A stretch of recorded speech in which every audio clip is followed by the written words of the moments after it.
Ano ko pala si Chair?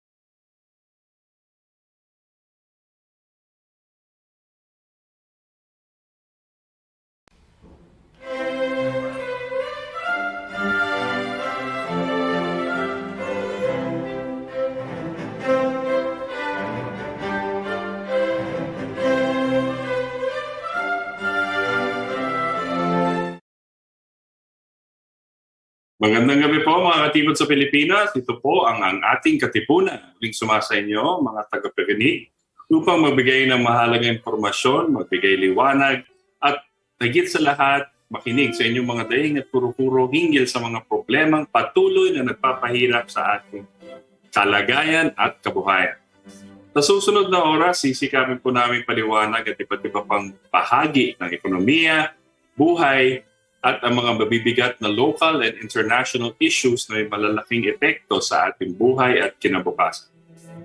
Ito po ang inyong katipon na si Carlos Valdes at kasama pa natin mga magigiting na staff and crew ng ating Katipunan, si Bear at si Roxanne, mga mula sa Save the Nation Movement at sa Partido Politikal na Katipunan Demokratikong Pilipino. Ang nag-iisang Katipunan Demokratikong Pilipino.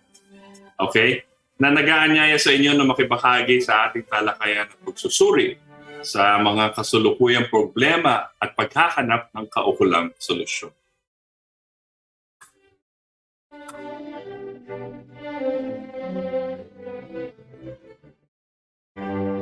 Okay. Okay, welcome to ang ating Katipunan and hello to mga listeners natin on Facebook, YouTube, tsaka yung ating we are simulcast on RMN, DZXL, diba? Ver? Kamali ba ako? DZXL and we are also on different YouTube channels. So welcome sa lahat ng tagapakinig. Before anything else, baka magulat kayo, hindi po to si Chairman Butch. Ito po yung anak niyang na si Itos. Okay? And right now kasi si Chairman, para sa kaalaman ng lahat, he's undergoing a procedure kasi baka may kidney stones po siya. Okay? So, huwag kayong mabahala. Walang COVID. Negatibo po siya. At yung mga tumutulong sa kanya. So don't worry about him. He's in good spirits and he is watching the show tonight. Kaya kailangan galingan po. Diba? So, I wanted to say, ang topic po natin tonight, nakikita po natin, siguro hindi natin nakikita sa mga mainstream media. Pero ang nangyayari po kasalukuyang around the world ay iba't ibang mga citizens ng kanilang mga bansa ay tila parang nagigising na at nagproprotesta at nagrarally at lumalaban na sa kanilang mga paraan, no? Sa mga polisiyang lockdown and mandatory vaccinations. So this is what's happening around the world. Nakikita po nila ang katotohanan despite po yung mga yung mga mainstream media, kaibigan natin sa mga mainstream media, hindi po nire-report ito. Makikita po natin in different areas like if you go to Rumble, kung may Telegram po kayo, marami po doon. Kung iba't ibang mga uri ng paraan para makita lang kung ano yung nangyayari talaga, ano po talaga ang balita. Because right now, our own local news does not report the truth. Sabihin na natin yun. Okay? So we are here. This is what's happening and has been happening for a while. And here in the Philippines, may iba't ibang mga grupo rin na tilang sumusubok at they're pushing back through many different means. Yung iba, nag-peaceful assembly. Yung iba, marami pong radio and internet commentators ang nagsasabi. Pero yung pong guest natin tonight, part of this movement that seeks to primarily educate the population, the Philippines, and its citizens on how to assert their own rights as part of a sovereign republic. Maganda po yun. And we are privileged to have them on tonight, and we will discuss their advocacy and what they want to see and how they plan to empower. Nagbibigay sila sa atin ng kapangyarihan upang i-assert ang ating mga karapatan bilang Pilipino, bilang miyembro ng isang republika. So, it is my honor to get them on the show para maganda na yung usapan natin. Maganda po ito. Welcome, Jett Gonzales, Rok Gonzaga, and Attorney Aaron Soguilon to ang Ating Katipunan. Guys, the group is called One Dakila. So before anything else, please, guys, say hello to everybody on the show. Sa matanda, mauuna ako ha, mga anak. Magandang gabi po sa lahat ng mga katipon na sumusubaybay ngayon. Actually, good morning po saan here in Los Angeles. But as always, anytime na ang KDP, nandito po tayo para tayo ay magsalita. No? So again, magandang gabi. Yeah, ako na po yung susunod. Yes, mapagpalang gabi po sa lahat sa iba't ibang channel or platform kung saan umiere ang show na to. Maraming salamat sa oportunidad, Sir Itos Valdes. At get well soon po kay Professor Butch Valdes. Excited po ako to be here. Maraming salamat. Good evening sa lahat ng nanonood at nakikinig sa ating palabas ngayon. Maraming salamat sa isa na namang opportunity na makapagbahagi ng kung ano man ang meron tayo. Good evening, mga katipunero. Great. It's good to have you guys here and give us a background on the movement of One Dakila and your advocacy, your principal advocacy. Kasi nakita po natin, actually marami ng mga iba't ibang grupo online. Kasi yun lang ang kaming paraan para to reach as many people nowadays, no? Kahit pinipigil po tayo ng social media minsan dahil masyado tayong masyado tayong matapang sa pagsusulong ng ating mga advokasya. You're one of those groups and you have a different approach, right? Your approach is more education and within the Constitution. So please, which is a very, I think, the right path because you're using the power of the law of the land, right, to assert your own citizens. So go ahead, guys. Tell us about your group and give us a background. Sige. Mauuna po ako, no, Sir Itos, mga katipon at mga nanonood natin sa One Dakila channel. No? Bakit? Kasi basically, I will give you a short history why kumbaga binuhay ko tong page na to. As you know, as marami naman nakakaalam, I was part of the original Gising Maharlika core. Pero I was inspired by one interview na sa KDP rin with Ma'am Cathy na ang in-interview po is si Professor Celso Cainglet. And he said something na meron siyang sinabi na kumbaga piqued my interest kasi sinabi niya na ang mga Pilipino daw hindi critical mag-isip. Sa One Dakila, when we started Gising Maharlika, we were actually the recognized organizers for the worldwide demonstration o yung Freedom Rally. Why? Kasi ako po yung nag-attend ng mga meetings na yon. The meetings are conducted 1 a.m. Manila time, 9 a.m. Los Angeles time. So ako talaga yung mag-attend yan. Tapos 6 p.m. yan sa Berlin, sa Europe. So ako talaga yung nagiging representative. I sit with a panel of about 25 people and we discuss kung ano yung mga next plans for the WWD event, no?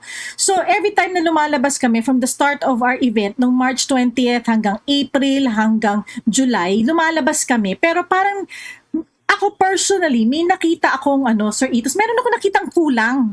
Sabi ko kasi parang ang dami nagpapadala ng mga videos, nagpapadala na ganito, 2 million ang lumabas sa London, lumabas sa Italy, ang dami na nagprotestan, nagkaroon na nga ng nagkaroon na ng mass protest sa Cuba, sa South Africa. Lahat ng mga bansang ito, lumalabas na yung milyon-milyon o libo-libong mga tao. Bakit sa Pilipinas, hindi ganon? And kahit na anong gawang share ng video ng ating mga komunidad sa social media, walang ginawa yan. Lahat kami nakita na namin yung mga videos na yan. Share, paulit-ulit. Bakit wala? Walang kumbaga, walang sense of urgency yung mga Pilipino na lumabas.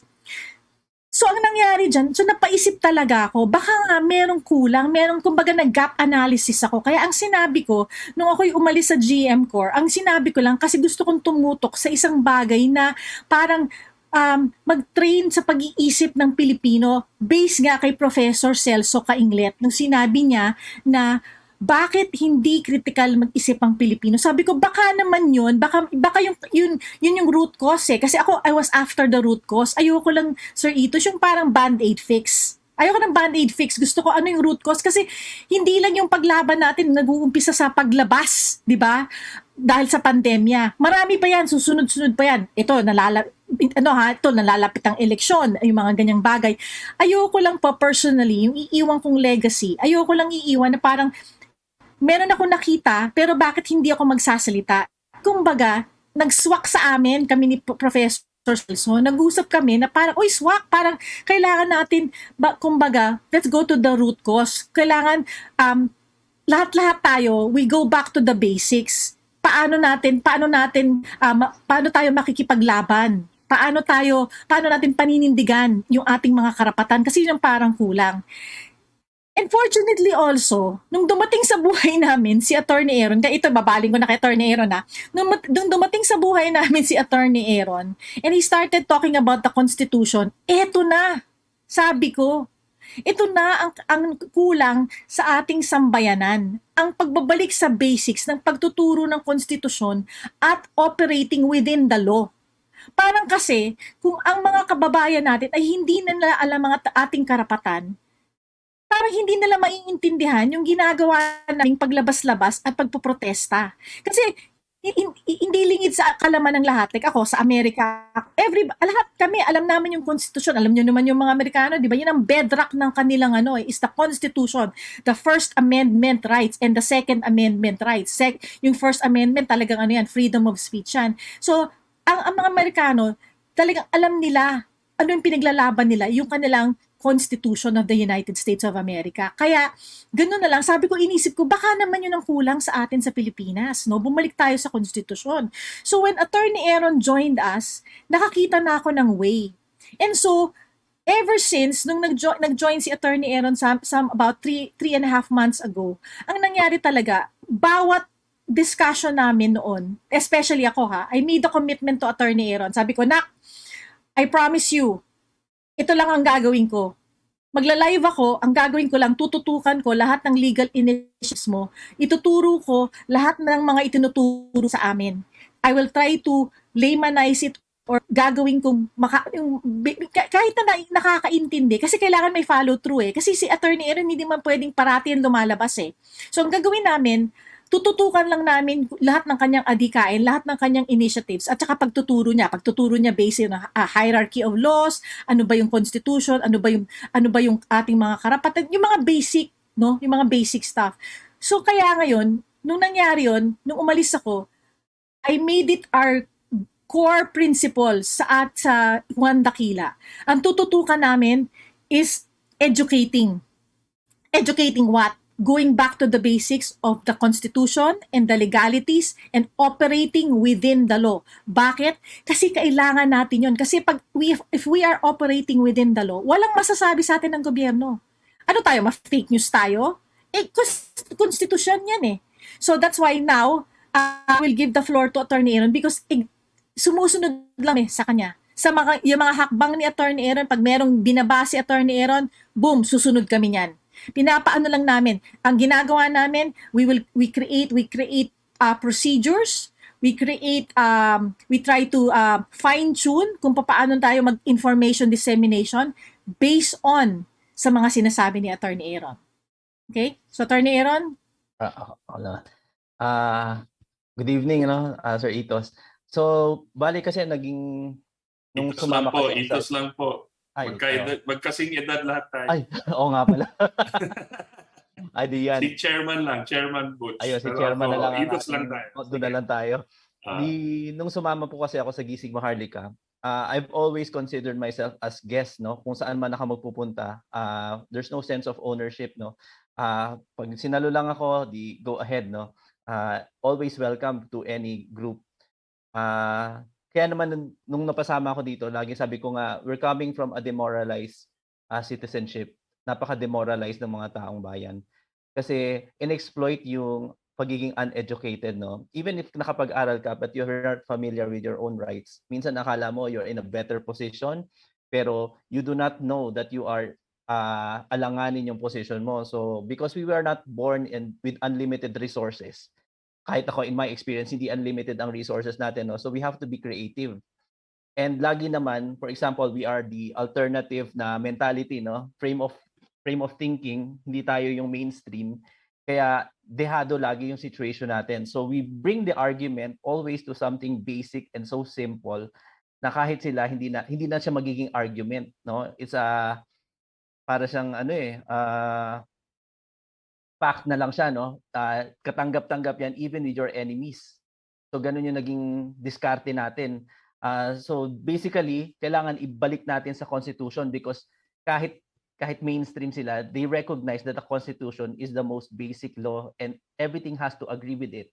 So hindi na, kumbaga nilakdawan na namin yung point of argument kasi syempre from a demoralized, putting ourselves in the shoes of an ordinary Filipino, demoralize yan eh. So hindi yan mag-i-impose ng sarili niyan. So dapat hindi siya makipag-argue muna, no? Kailangan lang niya matutunan ko ano yung basic na nire-recognize ng both parties, ng kalaban at ng sarili niya. Kaya laging usapan ng Constitution. Yun. So naging niyan, kaya ngayon nandito ako sa Juan Dakila ako nag-show kasi doon sa page po kasi ng Juan Dakila, very focused sila doon sa nagiging initiative natin sa legal initiative. So kasi kapag hindi kasi focused sa ibang pages, dumodoble po yung workload ko, no? May video ako, tapos may mga nilalabas tayong forms, pero they keep asking. So parang nagkakaroon ng repeat performance. So sabi ko medyo inefficient kung ganon. So kaya I jump in with Juan Dakila for that purpose alone, no personal issues or whatever. It's just for practical purpose. And luckily naman, kasi with the core of Juan Dakila, hindi ko po sila inuutusan eh. Nasasalo lang nila. Parang nababasa lang nila isip ko. No? So nagiging symbiotic yung relationship namin at saka well-coordinated even if wala kaming communication kung ano yung gagawin ng isa't isa. Especially si Rok po, no? Kaya ako, yung ibang mga interview, si Rok po yung tinutulak ko kasi Rok is very hands-on. Lahat po sila hands-on pero when it comes to the field or the ground, si Rok po kasi talaga yung humaharap ng todo, no? Kasi naging simple po yung rule namin, I'll be the last person to talk to kung sino man ang kakausapin kasi I have to calibrate kung ano yung situation. So ganun po yung naging dynamics ng Juan Dakila and I think it's very effective. Mataas po yung batting average ng success nung ginawa na movement. And I think it empowers, no? Not only empowers kasi napansin namin, no, kasi merong hiningi kaming pananagutan doon sa mga humihingi ng tulong sa amin eh. Ang hiningi namin sa kanila, you have to do it first, no? Kayo muna. Otherwise, kung hindi nyo gagawin, you cannot expect a result from us. Kasi dapat may participation ka. You cannot rely on us alone kasi hindi naman kami anything, no? Hindi kami government, hindi kami agency. We're just private citizens. So, every time magpa-participate yung ordinary Filipino, nagiging successful po siya. Yun po yung kagandahan nun. So bukod sa nagiging effective, napansin namin iba yung naging pagkatao ngayon ng mga actively participating. Mas assertive sila, mas may dignity sila sa feeling sila, at saka mas matapang sila, no? The way Juan Dakila should be. So when it comes to that, I think si Rok is the best person to talk about it kasi siya po yung nakikipag-usap talaga and siya mismo I think, no, Rok, no, you've become a different person since we've met because of this movement. Yeah, Actually, go ahead, Rock, and then we will go into the nitty-gritty of your push. Pero bigyan natin ng pagkakataon to say hello si Rock, and then tell us a bit about what you're advocating. Thanks, Brother Itos na lang. Okay. Ito po, totoo po yung sinasabi ni Atty. Aaron na nagbago po ang aking pananaw.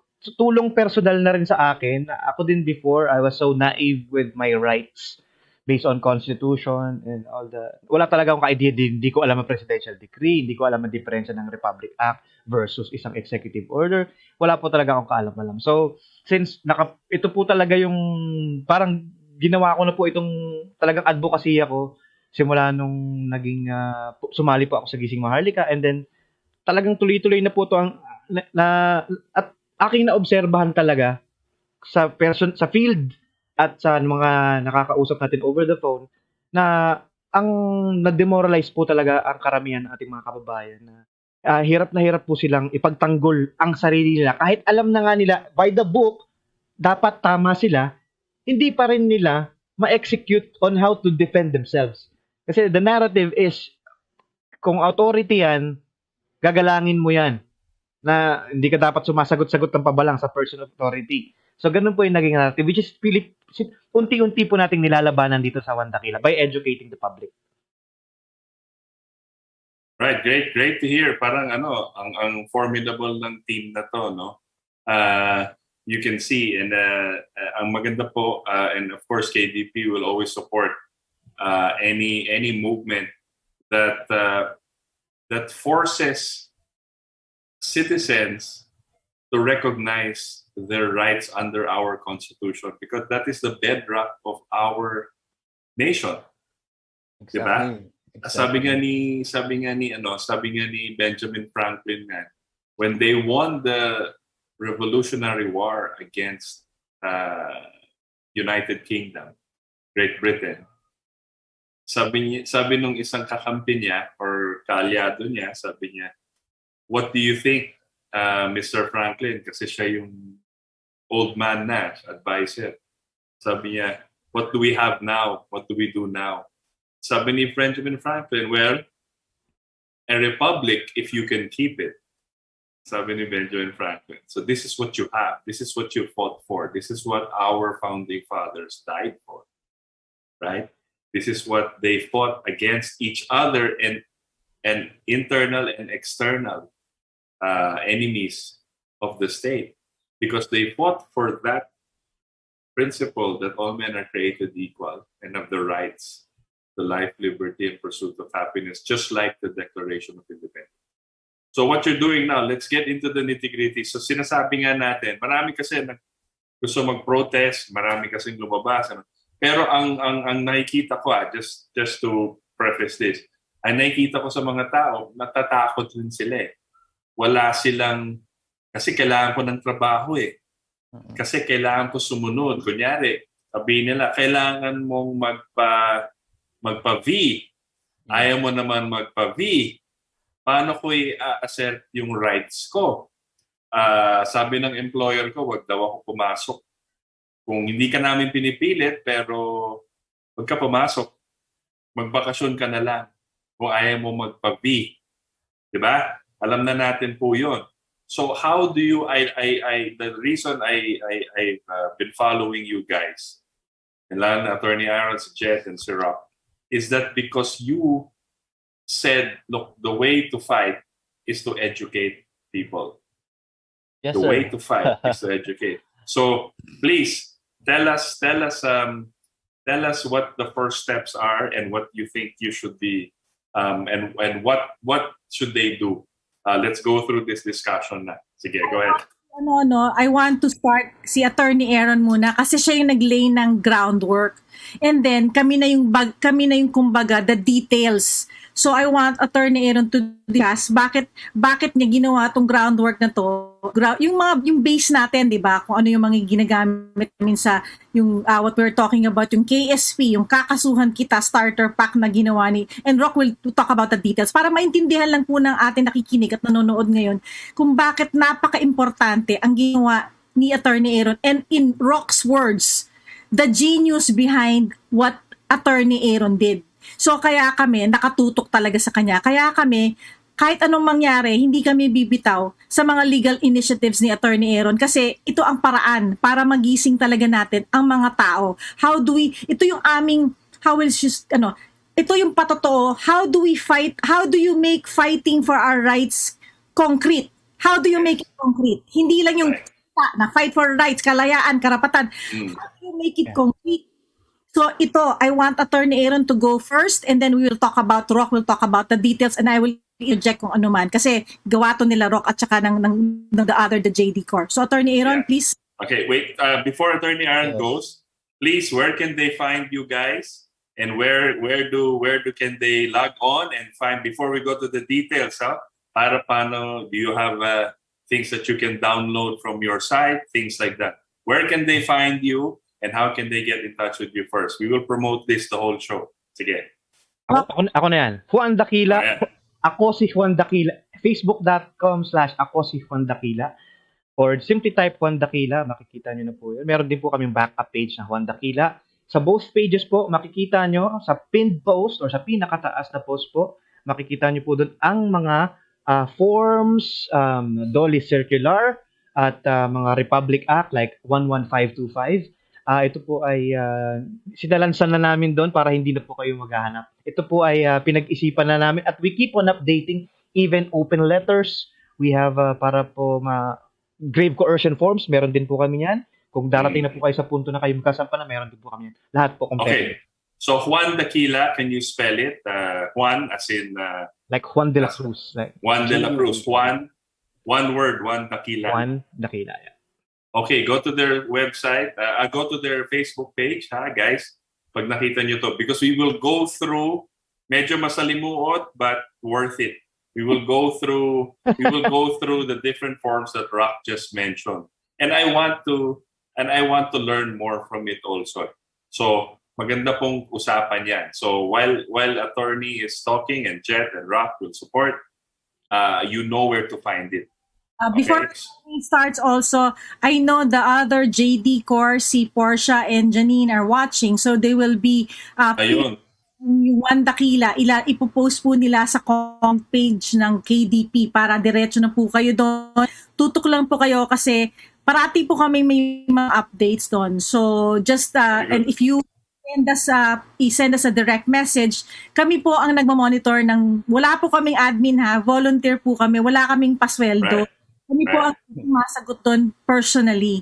Except Attorney Aaron so wag niyo pong asahan si Attorney Aaron kasi kami ang front. Sinasabi ko na sa inyo ngayon, you will never number of Attorney Aaron from us. Kami ang frontman ni Attorney Aaron. Rok is the legal assistant. Kaming tatlong babae are the legal secretaries of Attorney Aaron. Okay? So kami ang haharap muna bago nyo ma-reach si Attorney Aaron. Bakit?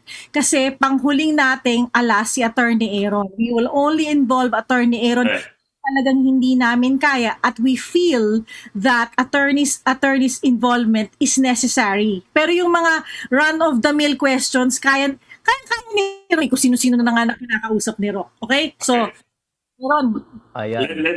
Let's preface it also. So what prompted you to come up with these forms and what prompted all of these things? Para ano yung konteksto natin. So magandang ipasok yan. Okay, go! Let's go, Juan Dakila. Ang naging kasi ni-recognize namin may mga realities talaga yung mga kababayan natin syempre takot sila mawalan ng trabaho, ang hirap ng buhay ngayon. So we have to come up with a solution na efficient at saka economically dapat wala halos gastos kasi they cannot afford to hire lawyers, not all can afford to hire lawyers. At the same time, kami naman, we cannot provide the legal services kung lahat yan aapiran ko sa court. So what we came up with is, aside from that then, na-recognize din namin na marami kasi sa Filipino, because of our culture, hindi tayo confrontational. maraming takot magsalita. So first, ang naging unang diskarte namin is to come up with a refusal letter. So this refusal letter, halip na sabihin nila, it was already written there, no, yung mga legal basis kung bakit dapat i-recognize yung decision nung mga kababayan natin. At the same time, itong letter na to kasi, maayos naman ang pagkasulat, no? It's not threatening, but if you read between the lines, there is a threat already. Because doon po yung next na move, no? Ang next na move kasi after the refusal letter is a threat of filing a grave coercion case. It's a criminal case. Kaya po yun yung napili natin. In fact, marami naman pwedeng gawin na cases. Kaya lang, those other cases will require hiring a lawyer or paying filing fee. So sabi namin, gawin natin criminal case ang gawin nating panlaban ng taong bayan, no? Because in a criminal Attorney, case, question yes, lang. yes sir. Interrupt you. Opo. Please take us through an example of a grave coercion and why you have grounds to file grave coercion. What is grave coercion? Yung mga una pong mga problems na sinasabi nila sa amin, nire-report is pinipilit silang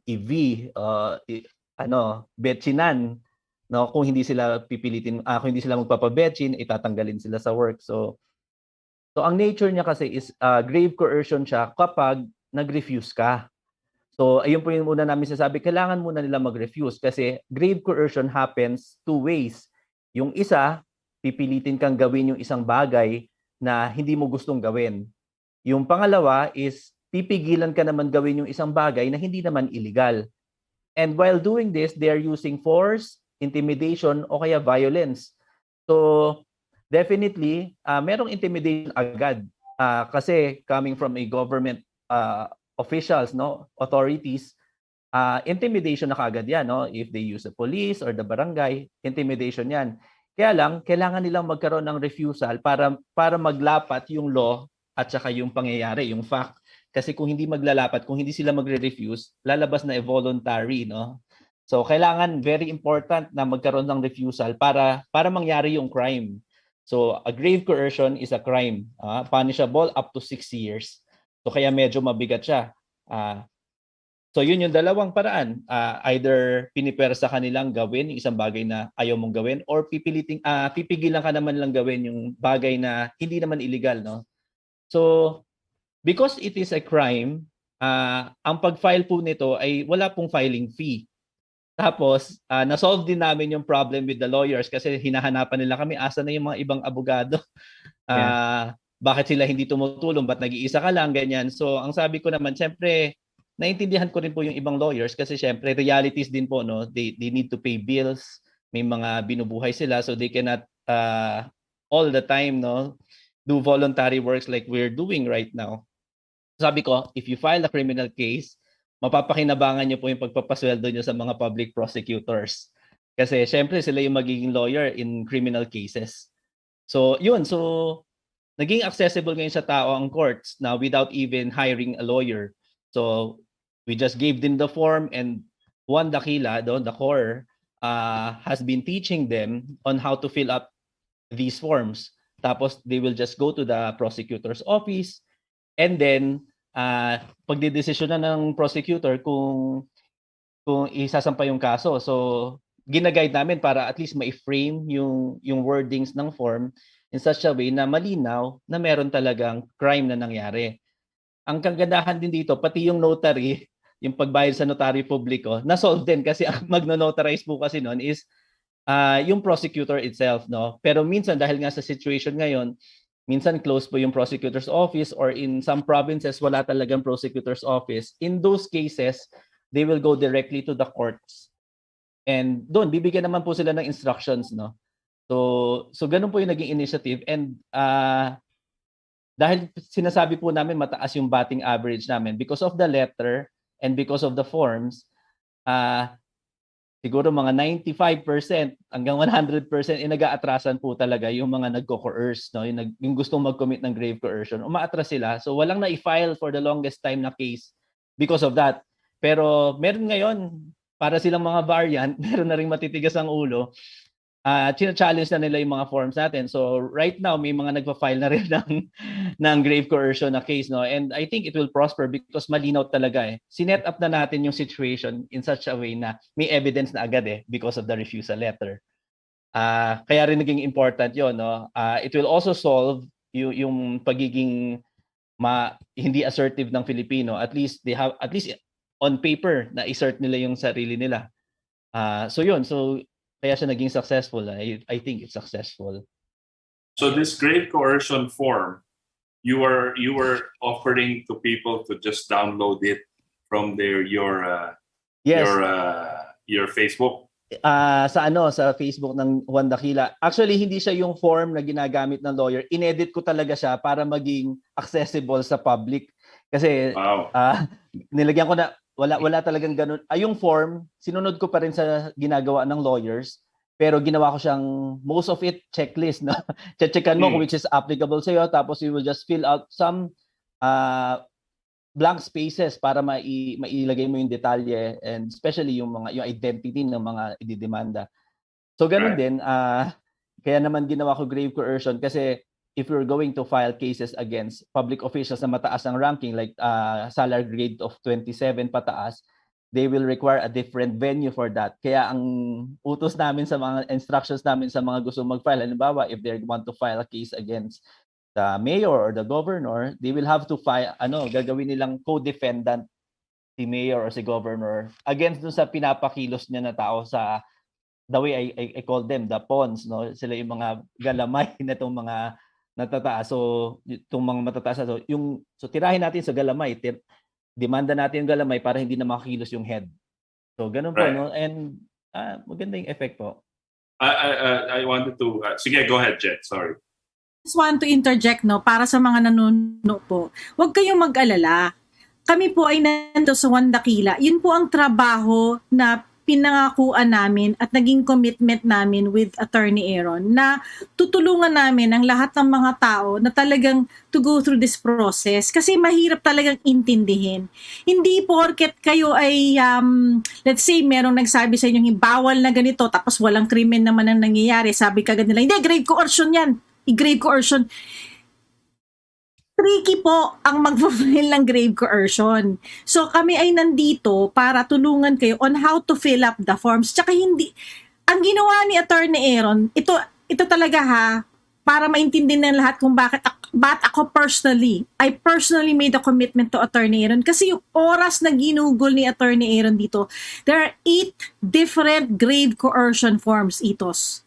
8. So, iba't ibang senaryo yan. So pag merong lumapit sa amin, ang ginagawa ng JD Corps, in-assess namin yan. Sambaswak itong grave coercion incident na to. Ito ba ay sa executive order? Ito ba ay sa lockdown? Ito ba ay sa commuter? Ito ba ay sa business owner? Ito ba ay sa estudyante? Ito ba ay sa... Ang dami niyan. So hindi lang pwede mong sabihin, ay, grave coercion yan. Hindi. So kami, tinitingnan namin yung situation, tapos ina-assess namin kasi pwedeng mag-overlap yan. So, ang ginagawa talaga, pinag-iisipan. So, yun ang itinuturo namin. Like, we recently had a JD bootcamp. Tinuturo namin how to assess kung paano anong grave coercion. Talagang nitty-gritty. So, pero ano ang pinaka-importanting bagay na dapat gawin ng tao?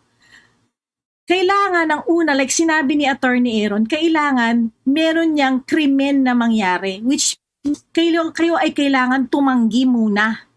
Hindi po pwedeng, hindi kami makakapasok sa mga, di ba, i-grave coercion yan. Paano nyo i-grave coercion yan? Hindi, wala pang nangyayaring insidente. Ang kailangan mangyari, pumunta kayo sa mall, pag kayo'y pinigilan doon, kung gusto nyong mag-file ng grave coercion, yun yung krimen. Kasi kayo ay pinigilan. Remember, ang grave coercion, kailangan kayo'y pigilan or i-prevent, pigilan or pilitin. So, kailangan merong ganong elemento. So, pag may lumapit sa amin na, kailangan namin yung phone number ni attorney kasi baka sakali pag may mangyaring ganito, magfa-file kami ng grave coercion. Hindi pwede yun. Kailangan may mangyari muna.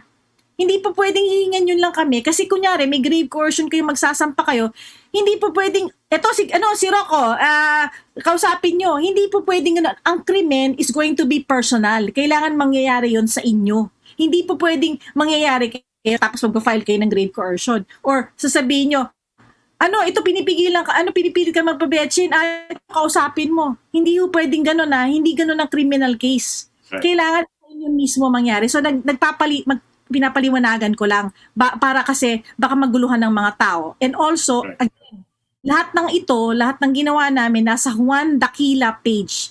Pagpunta nyo, tingnan nyo, i-click ninyo, nandun sa first part, hindi nyo mamimiss, nandun lahat ng forms. Okay? So, and then I think if you, anything to add, attorney, so that laymanise it? Okay na yun. Si Rok na, may iba dyan. Pero, actually, maganda nga. So, but I wanted to, so is a question, is a company policy na magpa-vetsin considered grave coercion? Ang Kunyari, naging... sabihin ng kumpanya, we encourage everybody na maganda yung vetsin, na lahat ng employee are incentivized or encouraged to take vetsin. Pero ayaw mo, pero wala naman silang nakalagay na penalty kung ayaw mo. Can that be considered grave coercion? Dun sa incident na binigay mo, hindi siya grave coercion kasi it becomes voluntary on the part of the employee. Ang naging basis namin para maging so powerful tong grave coercion na to is ginawa naming basis is yung right to life ng every Filipino. Basis sa Constitution, pero it's also an inherent right, no? And everyone na pinanganak sa mundo na to has the right to protect itself, no? From anything that endangers him. So if in your appreciation, dangerous yung gustong i-impose sa'yo, then you have the right to resist and to fight back. So ganun yung naging basis ng aming grave coercion, kaya siya medyo mahirap kalabanin. Sa company policy naman, merong gano'n, no? They highly encourage, which they i-refuse nila if they think it's dangerous, no? Itong suggestion na to.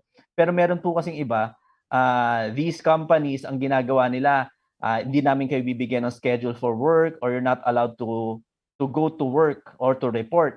Or kaya ililipat kayo ng assignment, no? So medyo uncomfortable. So nagkakaroon ng bali ng violation ng violation ng employees rights, no? Rights ng employees. So nagiging unfair labor practice yung nangyayari. So ang naging tinuro naman namin sa employees, kung meron na kayong company policies na non-existing yung mga ganyang requirements, and then they suddenly impose another policy, hindi na nila pwedeng gawin yun because you were enjoying the previous policies, no? Hindi ka na nila pwede i-require na parang kailangan regularly magpapa-test ka. Hindi pwede yun. Okay yun kung okay sa employees at kung babayaran ng company. Pero kung babawasan mo yon from their salary, no, sila yung gagastos, it's an additional burden to them. And they've been enjoying employment na walang ganong requirements. So ganon, so dinali namin yan for the labor aspect, pero at the same time, ginagawa kasi ng companies to circumvent the law, no? Kasi hindi naman talaga mandatory ang vaccination, pero dadalihin nila sa other parts yung mga employees. So doon sa situation na yon, they have to refuse again or assert their rights, tapos nangyayari yung crime again, no? Nagiging grave coercion yung incident. So kaya nga sasabi namin, no, labanan ng facts ang situation. So you have to create the situation na nagko-commit na ng crime yung nagko-coerce sa'yo. So yun namimilit. So Yes. So gano'n, no? So kailangan mo talagang kailangan mo baguhin yung pagkatao mo para maprotektahan mo yung sarili mo. So ganun yung naging demand ng solution. Alright. So para sa mga ating sumasabay-bay sa programa natin, you can go to Juan Daquila on Facebook. You can look at the grave coercion forms. Please, magtanong-tanong po kayo. I think you can send them a message, konsulta, pwede bang ganito, pwede bang ganito, pwede bang ganito, para sure po kayo. Kasi hindi naman nila, sa Juan Daquila, and ako I subscribe to their advocacy, is that hindi naman nila sinasabing kayo ang mauna. Ang sinasabi nila, based on the law and based on the Constitution, may karapatan kayo. Huwag niyong isipin na wala kayong karapatan.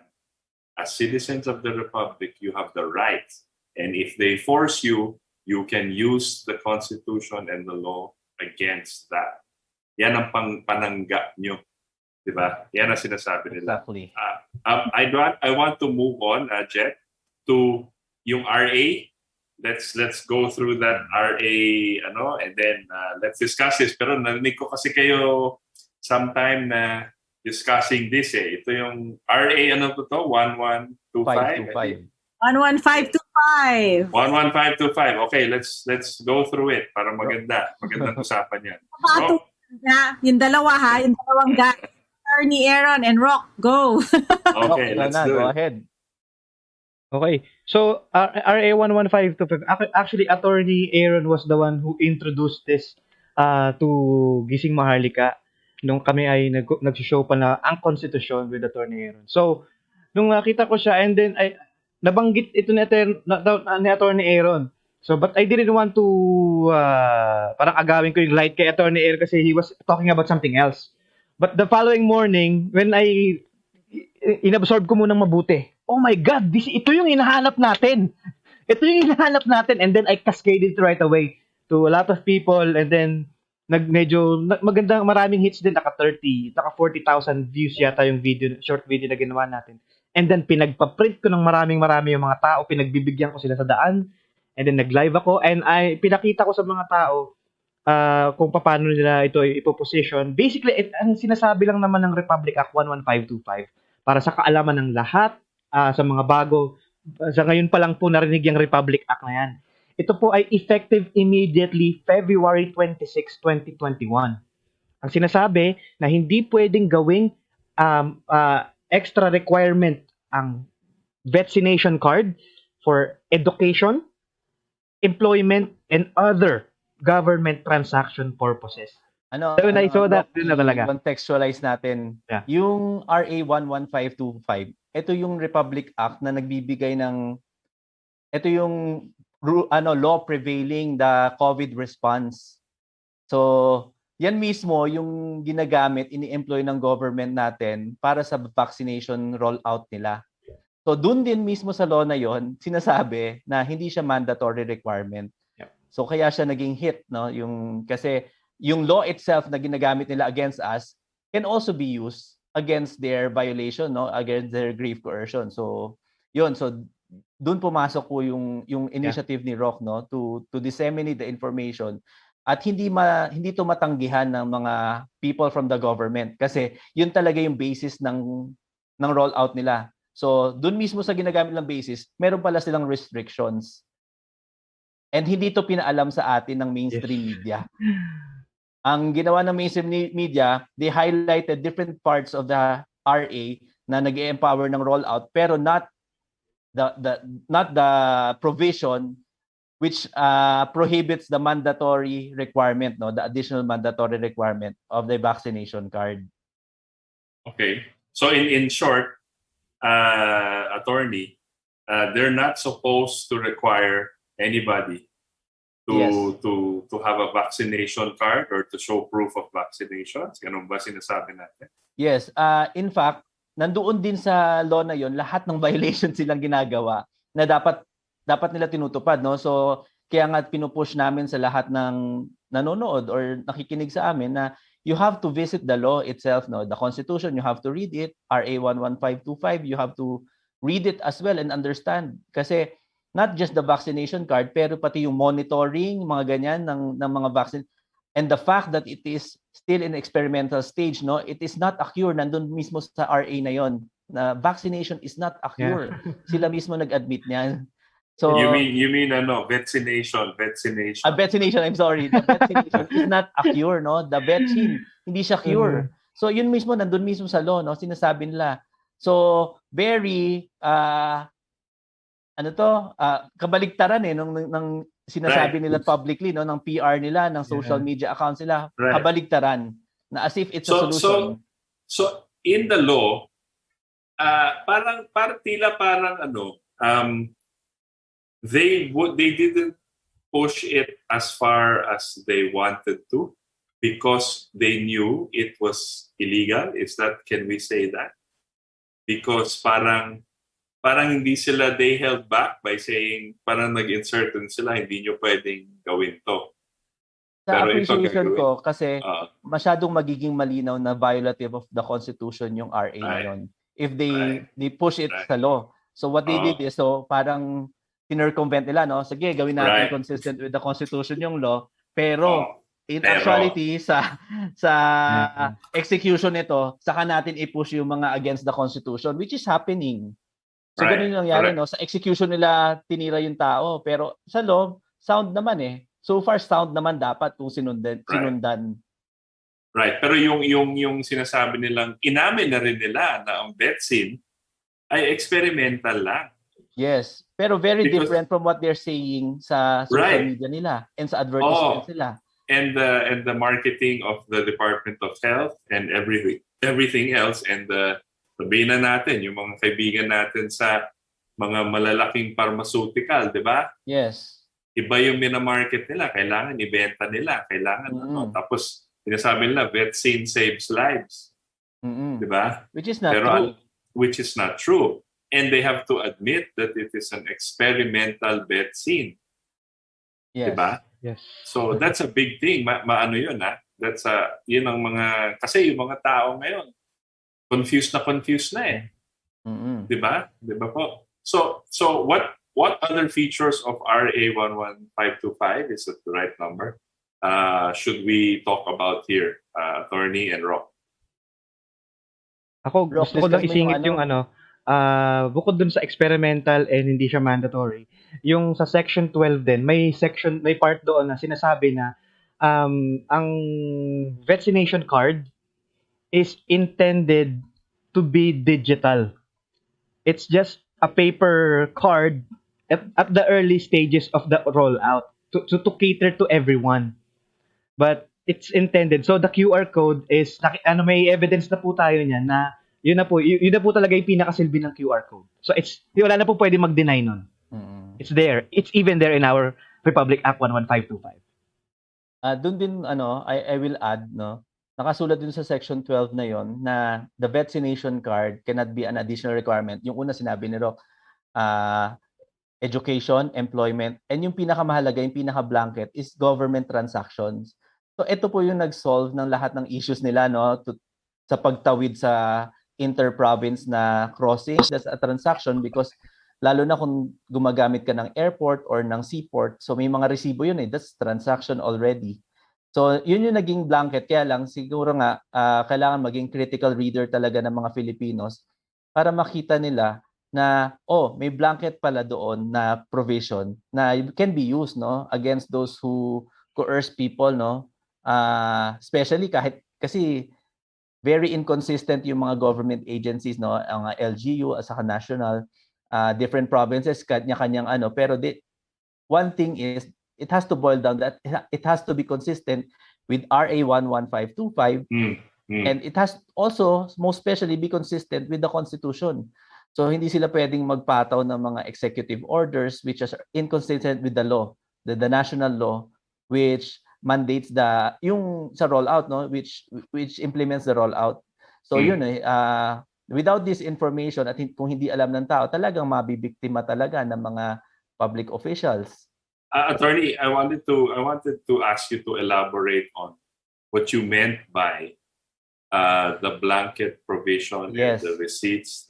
Ano yung sinasabi mong government transaction?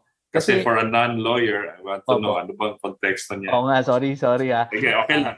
Yun po yung naging role nila eh. So sila rin na-explain kasi minsan nakala ko. Right. So to say na government transaction, malawak po na coverage ng government transaction. Kasama niyan to have access to government services. Halimbawa, pagpunta sa City Hall or kahit yung pag-file ng business permit mo, kahit yung pag-ooperate mo ng business mo, it's a government transaction because you are being monitored by the government and you're paying sa mga business permit na to. So it cannot be an additional requirement. So ano pa ba yung mga ibang government transaction? To get a driver's license, to apply for a passport, to apply for PhilHealth, SSS, those are government transactions. Pero yung pinaka-basic na experience ng tao is yung pagtawid, no, interprovince, pinagbabawalan kapag hindi vaccinated, it cannot be done, no? It is illegal and unconstitutional. So yun, kaya nasabi namin naging blanket statement yung government transaction kasi it covers so many things. Yun. So, kaya naging I think marami pa kami hindi mababanggit about government transaction kaya nandito yung 1 dakila naman if they're not clear, no, if it can be considered a government transaction. Pero siguro pinaka overview lang. If it requires kung may intervention lagi ng government, it's a government transaction. So ganoon na lang natin isipin, no? Kung magbabayad kayo ng tax or kailangan kayo kontrolin or the government monitors you, it's a transaction, no? It's a government transaction. If you're required to have PCR test, is that the government transaction? Ang naging treatment naman namin sa PCR test, hindi namin siya siningit sa government transaction. Kasama rin siya. Pero ang pinaka ginamit namin na justification against PCR test is the constitutional right to life. Because ang sasabi nilang gold standard kasi is yung swabbing ng ilong. Right. So right. Lagi namin pino-point out this is a very yung triangle of death dito sa area na to. So if kasi hindi mo naman pinagagalaw yan kahit sa nanay mo, kahit sa kapatid mo, hindi mo pinagagalaw yan. So it's dangerous. So pwede mong tanggihan. So if you find it dangerous, then you have the right to resist, no? And protect yourself against that intrusion. Intrusion sa it's very dangerous. So yun naman ang naging basis naman sa RT-PCR because it's dangerous and you have the right to protect yourself against something that will endanger your life. Wow, what malaking to yung sinasabi ni Atty. Aaron. Jett, you want to say something? Ang key dyan is always kailangan kayong tumanggi. Yep. Pag pinilit kayo, kasi kami ang naging namin is parang igiit ninyo. Kaya kayo mag-assert, hindi ko alam paano ba Tagalogin na mas yung ipag-assert. Igiit ninyo. Tapos, parang pushing the envelope kasi kami, ethos pushing the envelope na, kasi nga, hindi sanay ang tao na mag-push ng envelope. So, ang gagawin natin, kailangan itanggi, tapos ang basihan nun, yung sa grave coercion, yung pamimilit, isang bagay na hindi naman labag sa batas. Hindi siya labag sa batas Wala ka namang, this is it's a protocol. So, ang sa PCR, and one thing marami na kaming natulungan tungkol sa mga bumalik, not necessarily OFWs na bumalik sa Pilipinas, na pinipilit ng RT-PCR. Merong isa na akala natin sa ilong lang ang RT-PCR. No. Pag nag-assert ka, kahit yung omnibus ng IATF, and we will talk about, ipa pa yun kita nyo kung gaano ka-convoluted tong usaping ito, kung hindi natin alam, no? Kung hindi natin ito sasaliksikin, wala talagang mangyayari. So, kung kailangan i-challenge mo, pwede pala yung RT-PCR na imbis sa ilong, sa bibig. But nobody's saying that. Nobody is saying that merong RT-PCR na sa bibig na tatanggapin ng mga naka-quarantine na dumadating ng mga Pilipino galing sa Amerika o sa Europa o kahit saan mang lupalop, no? I'm not talking about OFWs kasi parang OFWs may sarili silang track kasi o ang namamahala doon. Pero yung mga returning overseas Filipinos, meron kayong karapatan meron kayong karapatan. So marami na kaming natulungan at marami kami magpapatotoo niyan. Okay. Anyway, ang importante talaga, kahit ano pa ang mangyari, lalo na sa RA 11525, ang importante na, kung ano pang executive order na sinasabi ng mga alkalde na yan, ng mga mayor na yan, kailangan kayo, tumanggi o igiit nyo yung karapatan nyo. Bakit? Ito na, pinag-usapan namin ni Atty. Aaron sa 1 dakila, ano ba yung hierarchy of laws? Ano ba yung pinakataas lahat? Constitution, Republic Act, executive order. Ang pagsasabi pa nga ni Atty. Aaron dyan, correct me if I'm wrong, Nak, sabi mo nga parang utos ni nanay lang yung mga executive order na yan. The Republic Act will take precedence. Pero ang nangyayari kasi, syempre, pananakot. Gagawin ng LG sa'yo. Pag hindi kayo gumanyan, bla bla, pananakot. Kayo naman, tayo naman. Sanay kasi tayo maging oo na lang tayo, sumusunod, magiging masanurin. Kaya ang tinuturo namin sa Juan Dakila, talagang focus namin, ang nagiging at ang actually nagiging problema namin, not necessarily knowing the process, but ang nagiging ngayon more and more we see as we go through this, kasi di mo remember, trial and error itong ginagawa natin, di ba? Lahat nag-recalibrate kami nila Attorney Aaron, gagawin namin, magmi-meeting kami, ano na nangyayari.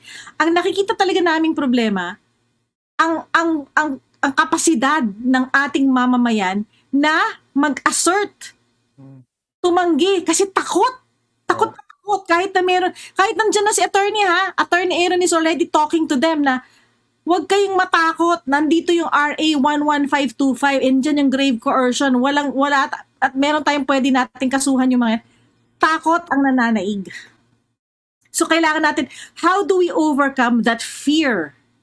How? And that's why we are here as a community, as people.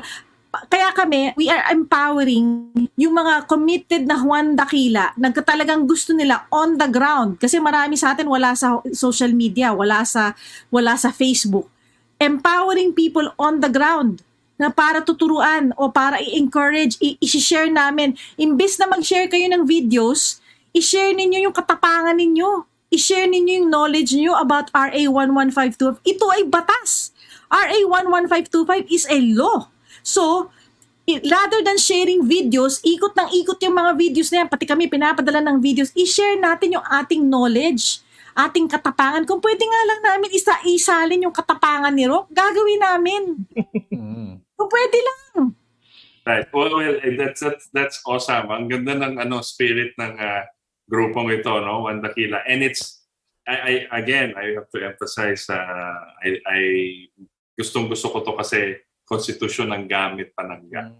Okay, and that's the responsibility of every citizen. Now, before we continue, I have a question for Rok, but before we continue, I want to say hi si ating chairman na si Butch Valdes, na nangangamusta sa programa, nanonood po siya. Sabi niya, mabuhay ang Juan Dakila, kaakibat ng KDP. Yan. So Chairman is there, he's watching, he's in good spirits. I'm sure nag-enjoy siya sa discussion. Pero gusto ko tanungin kita, Rok, can you relate, can you tell us, narrate to us examples of certain incidents or certain events, right, that have happened to the people, members of Juan Dakila, people you know, that illustrate why the need for a legal to be legally armed or intellectually armed when going into this fight. Kasi laban talaga to laban against oppression. It's really a fight against your rights being taken away as citizens. So please take us through. May mga insidente ba? May mga examples ka ba na pwedeng i-narrate dito sa grupo? I think yung the best na example is yung most recent experience namin. To cut the long story short, quarantine siya kasi sinamahan lang naman niya yung apo niya na maliit pa na nag-positive daw. Tapos habang siya ay nagbabantay sa quarantine facility, sinusundot din tinetest din siya, din nag-positive na din siya. And to cut the long story short, umabot siya ng 24 days na doon sa quarantine facility. At siya ay takot na. Baka daw doon na siya mamatay. Ganun yung kwento niya basically. So, ang nakita kong butas dito is yung first test niya kasi is negative siya. So, also, based on Constitution, right to life, this person is already afraid for her life. She's scared to die. So, yun yung ginamit natin na panlaban. So, kinausap ko yung nurse dun na nagbabantay dun sa quarantine facility. Pinagpapasapasahan nila ako. Kaya ito daw ng doctor na to, hindi sumasagot si Dr. 1. Si Dr. 2 naman is pinasa ako sa legal. Si legal naman hindi sumasagot. And then sabi ko, so pinaliwanagan ko sila. And then, lumabas ka na dyan. So, sabi ko, may kaya ka bang sunduin ngayon dyan? Sabi niya, yes. So, pinasundo ko siya. Nakaalis na siya. Ito naman si nurse, sinumbong siya sa authority. Tapos, ayun, pinuntahan ulit siya sa bahay nila. So, ang nangyari is, tinakot siya. Dinilalan siya ng police, media, and barangay captain. Tinakot siya na ganito. Ayun, naka-phone kami with attorney. Sinasabi namin, huwag kang matakot. And she is so scared. At na-persuade din siya ng mga anak niya na sumama na lang ulit. Nagdala pa ng media. Yes. Nagpasikat pa. Mga loko talaga. And that's a good point, brother Itos, no? Kasi yung kaya sila nagpadala ng media kasi in the first place walang consent sa pamilya na pinablish ang kanilang balita sa mainstream news sa Dagupan at sa Facebook page nung sa mga publications doon na may bid ko sila. So ang grounds na nakita natin dito is kahit hindi sila identified sa mga kanilang buong pangalan, is nakilala sila at pinandirian sila sa kanilang lugar dahil walang paapaalam na ibinalita ang kanilang istorya. So, yun. Kaya binabalikan nila kasi ego nila na hindi nila makuha. Pero grabe yan, ha? You know, that's honestly, ha, nababasa lang natin yan sa history books, ha? Yung mga ganun klaseng suppression, ha? And repression. That's already almost like a fascist type of of government, without the legal basis for it pa. So they're actually parang namumuno lang sila out of fear. Yes. Kasi hindi lumalaban yung mga tao. Yes. 'Di ba? Yun ang lumalabas kasi pag nilabanan natin ng legal yan, hindi sila maka-atras sila. Ang next step nila is talagang armas na. Takot na. Takutin.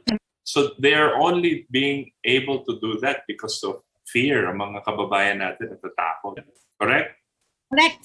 And if I may add, no, considering sino kaming nasa telepono, kaming JD Corps, 4 kami, and Attorney Aaron, 5 kami, si Rok kausap niya, nandun kami sa messenger, nakaka-audio chat kami, panay ang namin kay ate, kay ma'am, panay ang encourage namin, ma'am, do not leave your house. Do not leave your house. Hanggang wag kayong magpapadala sa kanila kasi kailangan, ito pa si attorney, kailangan yan, si attorney, kalma eh. Ma'am, kailangan nila ng court order bago kayo mahila dyan. Huwag kayong aalis dyan, huwag kayong matakot. Meron kang karapatan, meron tayong laban dyan.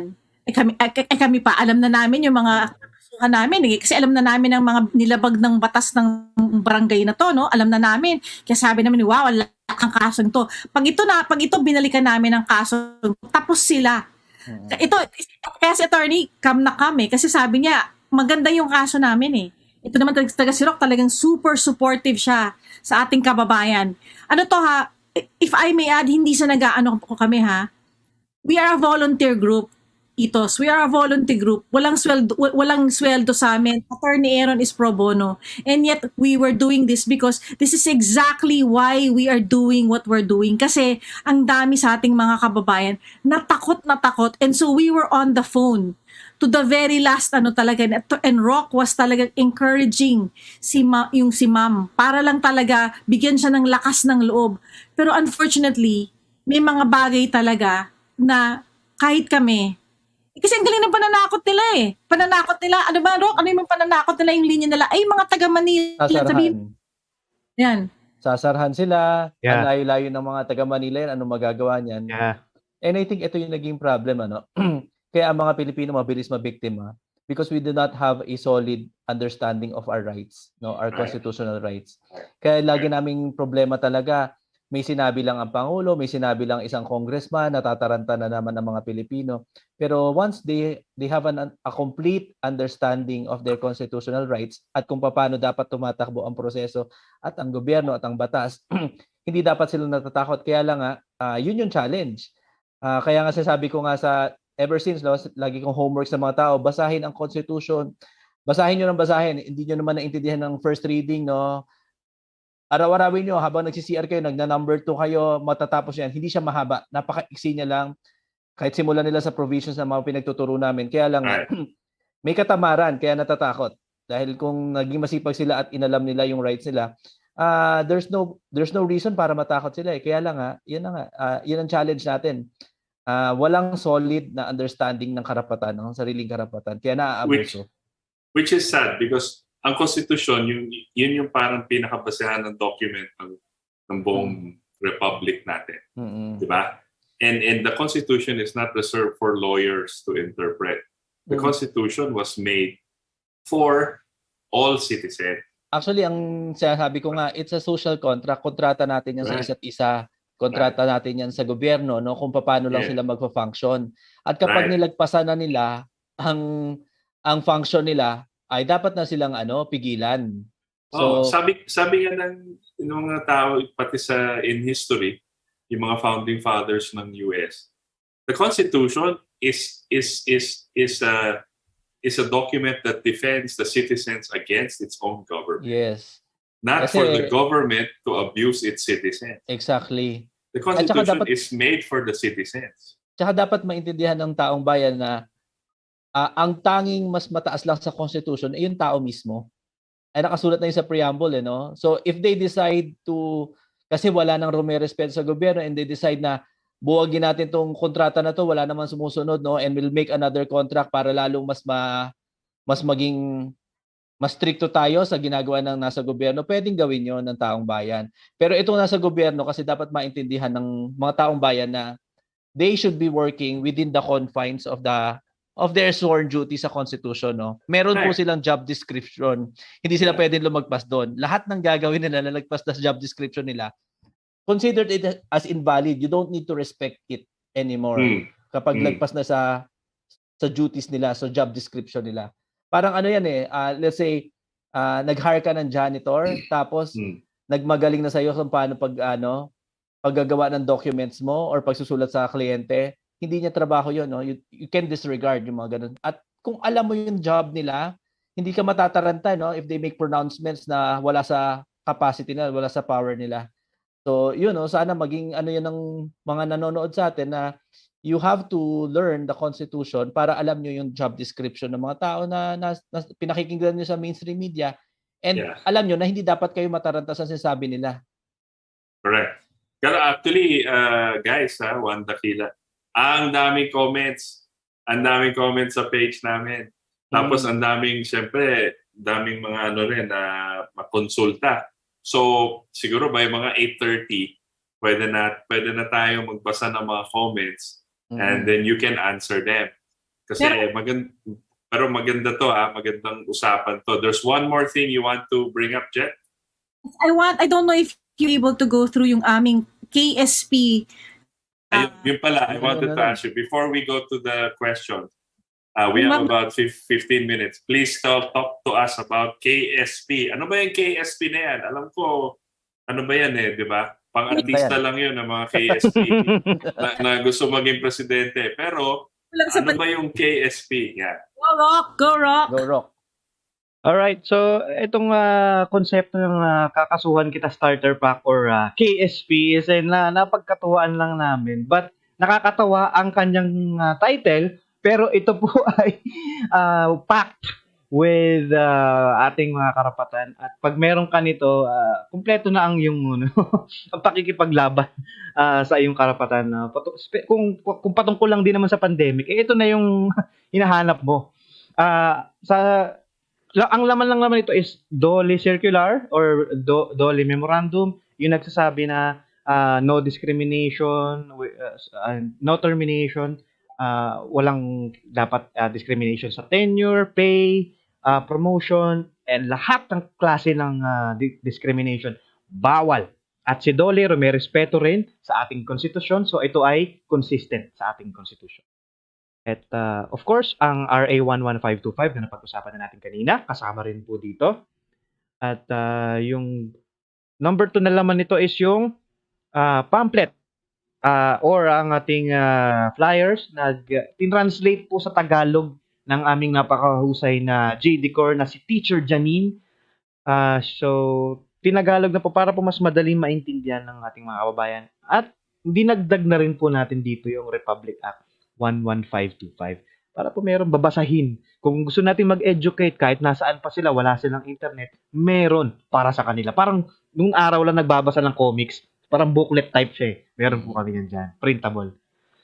At mga refusal letters, meron din po kami yan. Yung nabanggit ni attorney kanina, hindi na po kayo mag-iisip kasi like myself, before nagsimula itong advocacy ako na ito, isa rin po ako sa mga tao na hirap sa first sentence pa lang ng sulat. Hindi ko alam kung saan ko uumpisahan, kung anong unang pang-intro ko. So para maiwasan na po natin yung waste of time na yan, ito na po. Ilalagay nyo na lang po yung pangalan ng HR manager, department, petsa, pangalan ninyo, at pirma ninyo. Ganun lang na po siya kasimple. At vaccine waiver affidavit, ito yung medyo mas komplikado. Ito yung basically kontrata na inaalisan mo na ng attorney, would you like to butt in para sigurado? Okay. Yung vaccination. Betsin tayo. Ay, sorry. Ban na naman tayo dito. Sige. Yung vaccine assurance contract, ginawa namin tong kontrata na to no para ipaalam doon kasi may mga tao naman na nakikinig sa amin na hindi namin sila ma-convince otherwise. So desidido na sila na magpa-vaccine. So sabi namin, sige, para maprotektahan niyo yung sarili niyo, maglalabas kami ng vaccine assurance contract. Ang nilalaman nito is kung magpapa-vaccine ka talaga, kailangan mo itong papirmahan sa health sa health officer na magbe-vaccine sa iyo kasi minsan ayoko kasi ng pinipiloso po ako minsan sasabihin hindi ka naman doktor, nagmagaling ka sa akin. So ibigay mo tong vaccine assurance contract mo doon sa expert no medical expert na sinasabi mo at kung willing sila no na manindigan doon sa vaccine na yan, tinatanggap nila na sila ay liable for any kind of damages. Hindi lang pag may nangyari sa masama, pero kung meron silang bagay na hindi sinabi sa iyo na pwedeng maging side effect ng vaccine. So kailangan manggaling sa kanila. So halimbawa, hindi nila sinabi na pwede kang mamatay sa vaccine, liable na kagad sila. Hindi pa umaabot dun sa namatay ka talaga or na nagkasakit ka. So yun yung parang panlaban na lang to doon sa pang-protection din doon sa mga hindi nag-a-agree sa posisyon namin at pinipiloso po kami na hindi naman kayo medical expert. So para walang argumento, papirmahan nyo sa medical expert nyo at makita nyo mula sa kanila kung talaga bang naniniwala sila. Kasi kung naniniwala sila, I think hindi naman issue no kung mag-assume sila ng liability kasi sure na sure sila na safe daw. So ayun yon. At saka attorney, yung isa pa, yung vaccine waiver. Yung vaccine waiver. Affidavit, yung Yun. Meron naman kami ni-release na vaccine waiver kasi ang nagsimula ito sa kakulitan ng PNP at saka AFP, no? Ang dami nilang ini-impose sa mga ayaw magpa-vaccine. So, actually, bringing up pa nila articles of war, ganyan, para lang, kasi kung hindi ka marunong sumunod, pwede kang i-court martial because of articles of war. So sabi namin, ganito na lang, para walang issue, mag-waive na kami against the office, o kung halimbawa, kung anong station ka, na pag may nangyari sa akin, dahil hindi ako nagpa-vaccine at may nangyari sa akin, hindi ko kayo pananagutin ang opisinang ito sa desisyon kong ito. Na kung tutuusin, same banana rin lang naman kahit nagpa-vaccine ka kasi pinapipirma nila ng waiver yung mga at ayaw nila ng liability. So sabi namin, mag-issue na lang ng waiver para maging compromise, no, halfway. We meet halfway with the offices na talaga makulit. Pero kanina, nabanggit ko yung sa articles of war, ibang usapin yan pero mabigat na usapin din yan. Pero siguro some other time, maganda ma-dwell on it. Rok, go ahead, sorry. Yep. Awesome. So yes, pang-apat is yung grave coercion forms. Kung na-commit na po ang crime, malinaw na may nag-commit ng grave coercion sa'yo, pasok na tayo sa grave coercion forms. Nilalaman din ng ating KSP or kakasuhan kita starter pack ang mga sumusunod, pang-employment, pang-business owners, executive orders, lockdowns, checkpoint, pang-estudyante, transport commuters, and transport operators. So, na po yan, professional pong sinulat na format ni attorney ang mga forms in a way na it looks professional at hindi na po siya user friendly. User-friendly yun ang User-friendly. user-friendly. And we will be here to explain it, ha. Like I said, hindi namin kayo pababayaan. Depende sa sitwasyon ninyo, i-guide namin kung time na talagang mag-file ng grave coercion. Okay? I just want to make that clear. Kasi marami yan. Okay? Number 5. Yep. Ito yung open letters is very unique to Juan Daquila. These open letters were created by Rok. Okay? And padagdag to ng padagdag. Pag may nang nakitang need si Rok ng letters na kailangan open letters, yung kasama sa KSP, galing lang yan sa Juan Daquila. Wala kayong makikita niyan. Gumawa si Rok ng open letters to the transport operator, checkpoint, at saka meron siyang bagong gawa na RA 11525 open letter. I want you to talk about yung pinaka-importante. Ano itong open letter na ginawa mo for RA 11525? Kasi kaka-release lang to ni Rok. Yeah. Ito kasi the idea here is to make it easier. Kasi kung kaya naman natin palang daanin sa open letter, pwede naman nating this is just an option, ha. Okay? I'm not but nire-recommend ko rin ito, of course. Kasi the idea here is it's not confrontational. Kasi it's an open letter. It's for everyone. So, binak-upan ito ng link ng RA 11525. Tapos mayroon doon screenshot, yung pinaka-importanting part doon na hindi siya mandatory requirement for educational, employment, and other government transaction purposes. Nilagyan po din ng link, ng screenshot, tapos pinapaliwanag din doon na anumang pamimilit ay pagko-commit ng grave coercion. So may paliwanag din doon kung paano ba nakukommit ang grave coercion. May English, may Tagalog. Tapos nilagyan din namin ito ng attachment na grave coercion form. Sa on the spot, if the person is committing a grave coercion to you, you can on the spot ask that person their details, so you can immediately file a case. So it's a shortcut na naiisip ko, no, na pwedeng gawin. So isa din ako sa mga bida-bida, no. So gumawa din ako ng sarili kong initiative, no.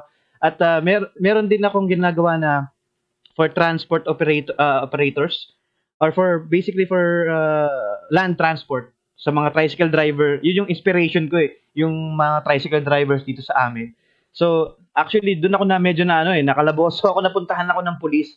Kasi yung unang version ko ng open letter is na may address. So ako yung napuntahan ng police dito sa bahay namin 2 beses. So that's a good mistake din sa akin, no. Meron pa isa yung good for ano ba yun? RA 11525 Checkpoint. Saka sa checkpoint din. So may mga patotoo tayo dyan na nag-work yung sa checkpoint na yan. So nililink lang natin sa Constitution. Minsan nasa art of using words din yung So basta constitutional, kahit mali pa ang grammar ko dyan or basta lawful, yan ay tama. Right. The point being, yung Juan Daquila wants to empower each and every citizen dito sa Pilipinas. Importante po kayong lahat. Hindi lang kasi mayaman, mahirap o in between. Importante po each and every citizen. Kasi yun po yung republika natin. Kaya dito sa Katipunan, we always push Article 12, right? Yes. We always push your rights. We use the Constitution because the Constitution was crafted for us. Atin to . And it is a responsibility nga ng bawat citizen na malaman ng Constitution yan. Hindi nga dapat pilitin na basahin yung Constitution. Dapat alam na natin yun . So, the more people are educated, kahit na yung mga police natin, kahit yung mga security guard, kahit yung mga dun sa mga, kahit sino, kahit OFWs natin, they should know all, each and every aspect of our Constitution. Kasi sa kanila yun . Diba? Sa atin yun lahat . So, the more they know, the less conflict there will be among citizens. Diba po?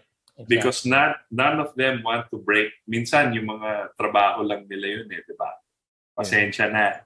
Ito lang trabaho namin, wawala na kami ng trabaho. Kaya hindi po nangaaway yung One Dakila, hindi po sila nag-advokasya na mang-away kayo ng tao. Ang inaano nila, they're making it easier for everybody to fight for their own rights as citizens. Yun po yung pinakamaganda dito sa... At saka, if I may add, Go ahead, attorney. Dahil we're talking about constitution, it's something that we can be unified, no? Magkaroon tayo ng unity kasi this is something that we should all agree with, no? Yung laman ng constitution, no? Hindi siya open for discussion. Yep. The constitution is there, it's fixed, it's a fact, no?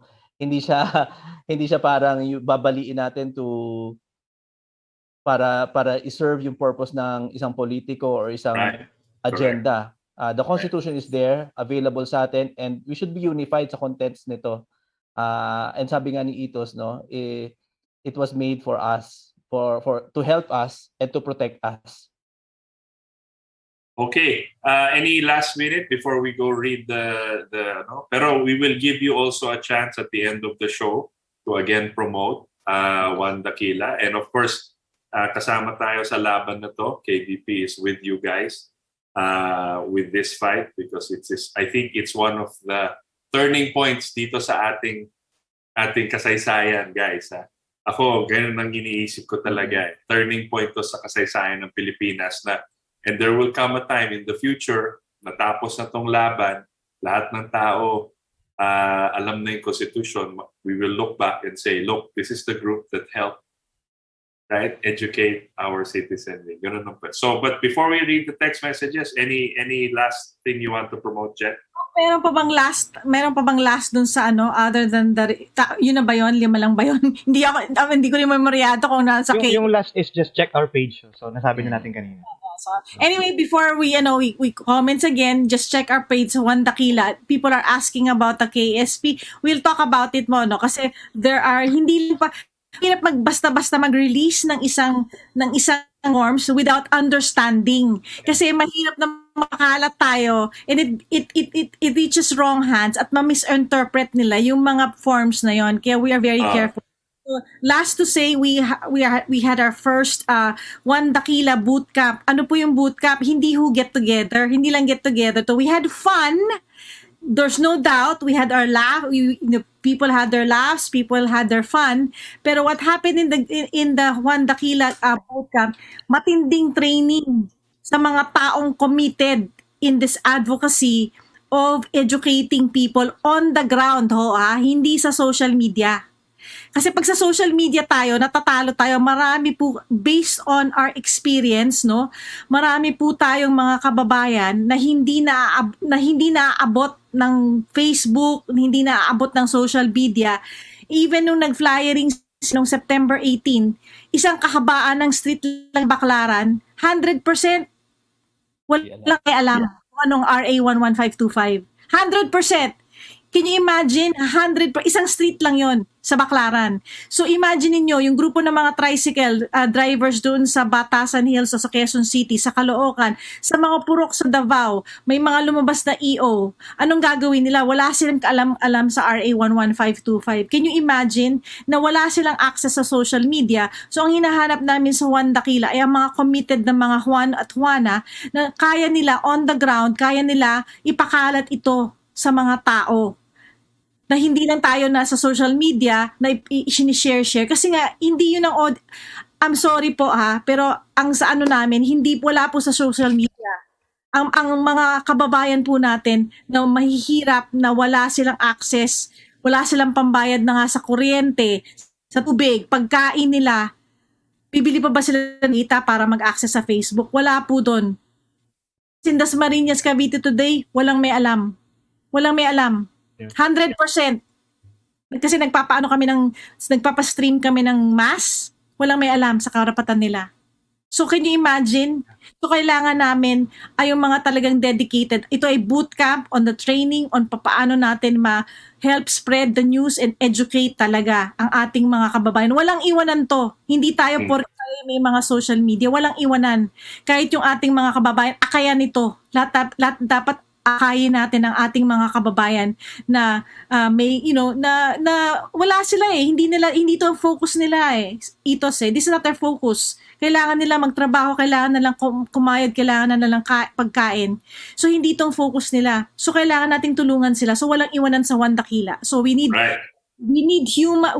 people to do stuff on the ground. That's my last. Kung meron mang talagang higit nangangailangan is sila, yung mga wala pong access sa social media. Right. So the boot camp, which I'm sure you will get more news about, ito sa One Dakila page sa Facebook. They're very quick to respond, and so you will get more news on that.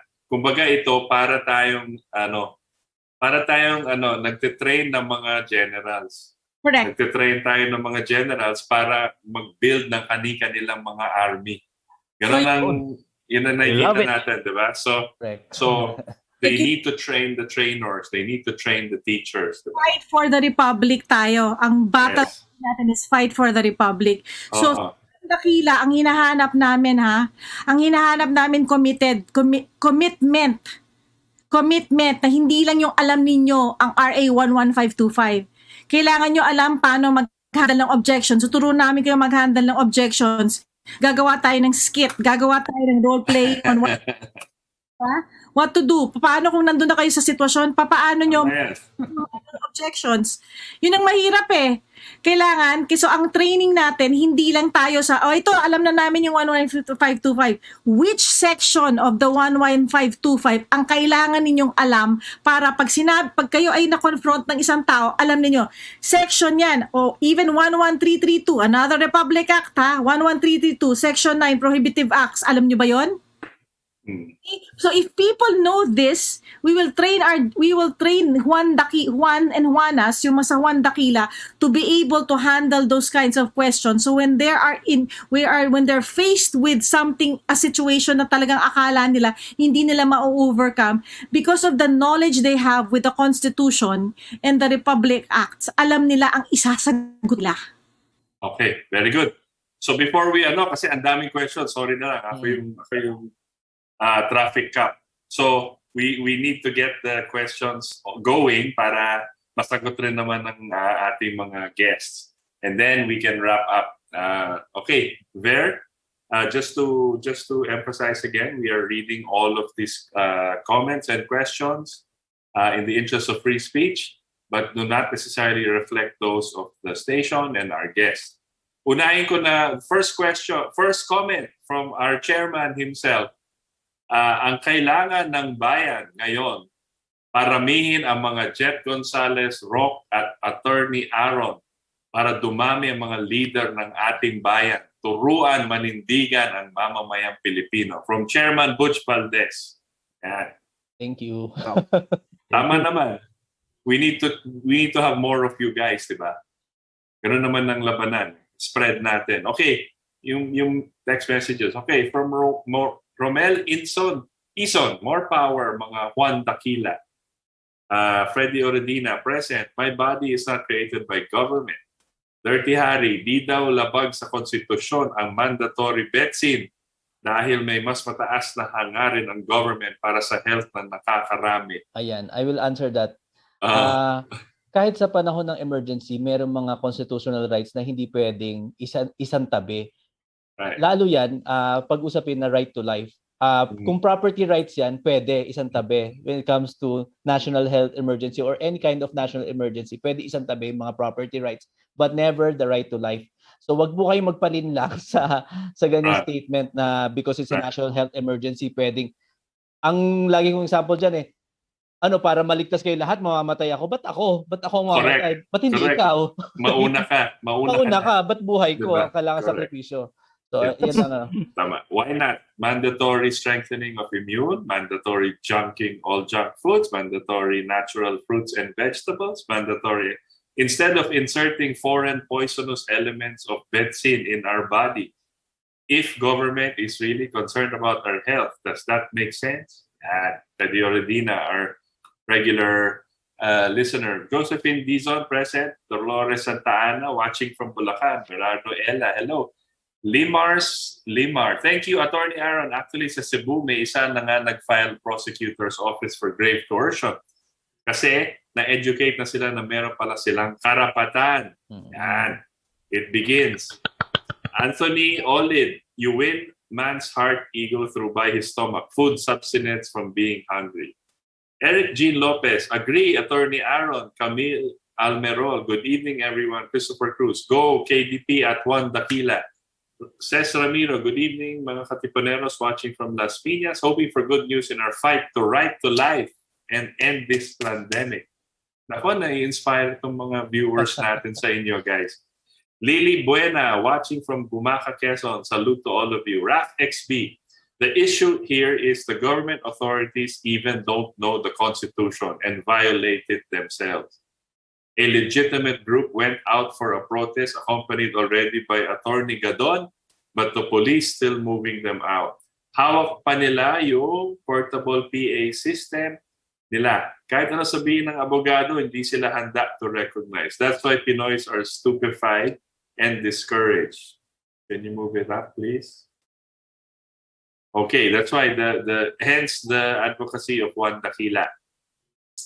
Vilma Alindog, tama po kayo, Sir Rock. Romel Ison, salamat sa mga sandatang ibinahagi nyo, Attorney Aaron at sa Juan Daquila. Tama, sandata nga yan. It's your arms to fight for your own rights. Liz Mara is watching from Antipolo, Rizal. Violeta Tejares, very yes po, knowledge is power. Correct. Rosalyn Luna, good evening po sa inyo lahat watching from Zamboanga City. God bless po. Amante Sheila, wag po kayo magsawang tumulong sa Pilipino. Yan. John Cyril Onato, good evening Sir Butch, Sir Itos. Godspeed sa inyo mga sirs watching from Capiz. Ace Caliora, good evening Pamilyang Valdes watching from Tagum City, Davao del Norte. Sarap talaga balik-balikan ng mga naalala, mga OPM like Sponge Cola, Itchy Worms, Kamikaze, lalo na din ang Slapshot. Yan. Ana Galvez, blessed evening, Provost Valdes at Itos, watching here at Antipolo. Eduardo Garcia, good evening, sirs and madam.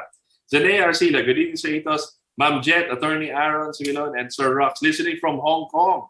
God bless po sa inyo. Thank you po. Walang sawang pagpapaliwanag ng mga katotohanan ng balita na di naririnig sa media. Oo nga. Juan Ondoy, fight against the government will not succeed because we only represent 5% of the population. 95% had their common sense corrupted, now being controlled.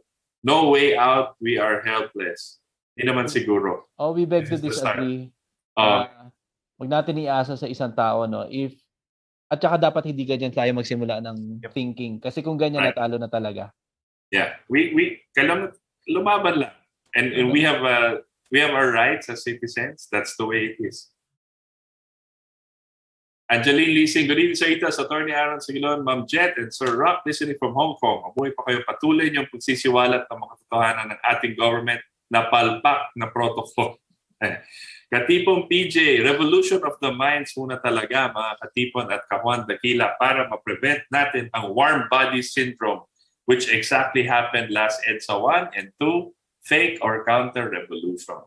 Tama. The mind is so powerful, power of ideas. Danilo Thailand, watching from Novaliches. Ronald Nanoy, good evening, Sir Butch, Sir Rock, Attorney Aaron, Ma'am Jett. Mabuhay ang Ating Katipunan, KDP, watching from Santo Tomas, Batangas. Good evening to all of you, Katipa. Mabuhay po kayo, watching straight from Kawayan City, Isabela. Nelly Perisona, paano po mag-request ng refusal letter, Attorney? Yan. Doon na sa page. Sa page, sa Juan Daquila. Download nyo lang. Basta, guys, punta kayo sa page, i-like nyo na. Tapos, i-download nyo, ikalat nyo. The key is spreading the good news, kumbaga. Spread this as far and wide. I-xerox nyo, kausapin nyo. Kung hindi nyo alam ang sagot, balik kayo sa Juan Daquila, kulitin nyo si Jett, kulitin nyo si Rock. Tapos, sila magsasabi sa inyo, ito ang gagawin nyo. Tapos, balik kayo, organize na naman. Yan po ang ginagawa. Diba? Siguro the last time itong pwede mangyari ay during the revolution po natin against the Spanish. Mga ninuno natin, nagkalat lang yan, word of mouth. Ganun lang gagawin natin, guys. Name for the second boot camp. Get ready, guys. Second boot. Ako, sinabi mo yan, Jett, daming sasali dyan. No observers and no spectators allowed. We will not observers and spectators when it comes to boot camp. We mean business when it comes to boot camp. Because why? Because Chairman ADP and Attorney Aaron expects that of us. Pinagkita ni Aaron yan. So they expect no observers and no spectators, please. Right. Eric Bautista,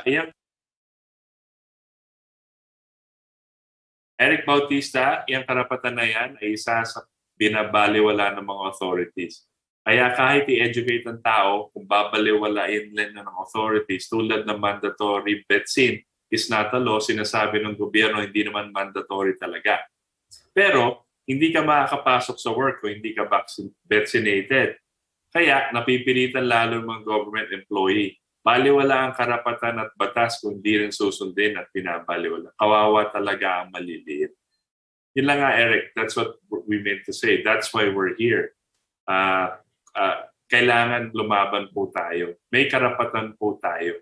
We have to keep pushing. Kung hindi po, di ba? Hindi naman tayo pwede mag-comply lang. Anybody want to react to this also, guys? At saka, we made the process accessible at saka easy to follow, no? Kahit maliliit na mga kababayan natin kaya mag-file. Pupunta lang po sila, fill out the form, tapos pupunta lang po sila sa prosecutor's office at may isasampa. And I think I speak for everybody pag sinabing nakakatakot mademanda lalo na kung mayroong kalakip na pagkakakulong. So kailangan lang natin i-push, pumalag tayo at natin assert yung right natin. Sir Itos, pwede ako play devil's advocate sa tanong na isasagot sa na yan ni Attorney Aaron. Attorney Aaron, ito naman, file sa prosecutor, ang mga piskal naman yan, mga ano naman ang garantiya namin na tatanggapin yung kaso namin, alam mo naman yung mga korte-korte namin, wala kaming bilib dyan. Paano yan, Attorney Aaron? Wala namang may sigurado sa buhay eh. Hindi ka pa rin naman kahit kumakain ka nga, hindi ka sigurado kung humihinga ka pa bukas. So, there's no point na parang self-contradict mo sarili mo or self-limitation, no?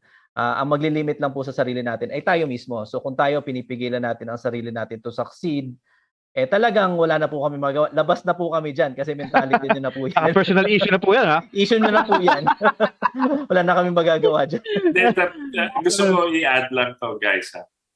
Ang Republika ng Pilipinas hindi ginawa para sa mga taong to rule over the many. Ang Republika ng Pilipinas at ang mga institusyon tulad ng judiciary, the legislative, and the executive is made precisely para sa taong bayan. The Constitution protects us that.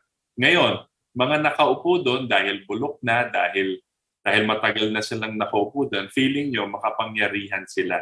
Pero ang sa totoo, based on our Constitution, tayo ang makapangyarihan.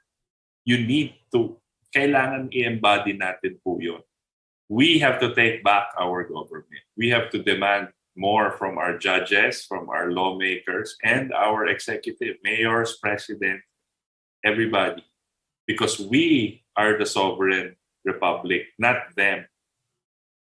Understand po yan. And the beauty of this One Dakila and that advocacy is you're rekindling that love for that constitution that created this sovereign republic. Yan po ang gusto nilang gawin. And we are alongside them fighting for this. Okay? So huwag tayo pumulang ng pag-asa. Alam ko, matagal na po. Ganun talaga. Bulok talaga yung, hindi yung sistema yung bulok yung mga tao. Dahil yung mga tao natulog. Kailangan magising tayo. Then, Danay, si Coco Pimentel ang nag-insert po niyan. Lahat kasi ng senador pro-Baculaw. Nakumbinsi niya si Tolentino na tulungan siya isingit ang protection na yan sa RA 11525. Not sure what he meant by this nag-insert ng provision. I guess it's an so hindi mandatory. I'm not sure. Attorney, you have an Attorney, idea? do you agree or do you believe that? Regardless na yun, no, kung siya ang nag-insert niyan, ang importante is there. Hindi rin naman natin alam kung anong motivation niya for inserting that. Kasi we don't hear anything from him right now. Right. Especially dun sa mga Correct. victims. Correct.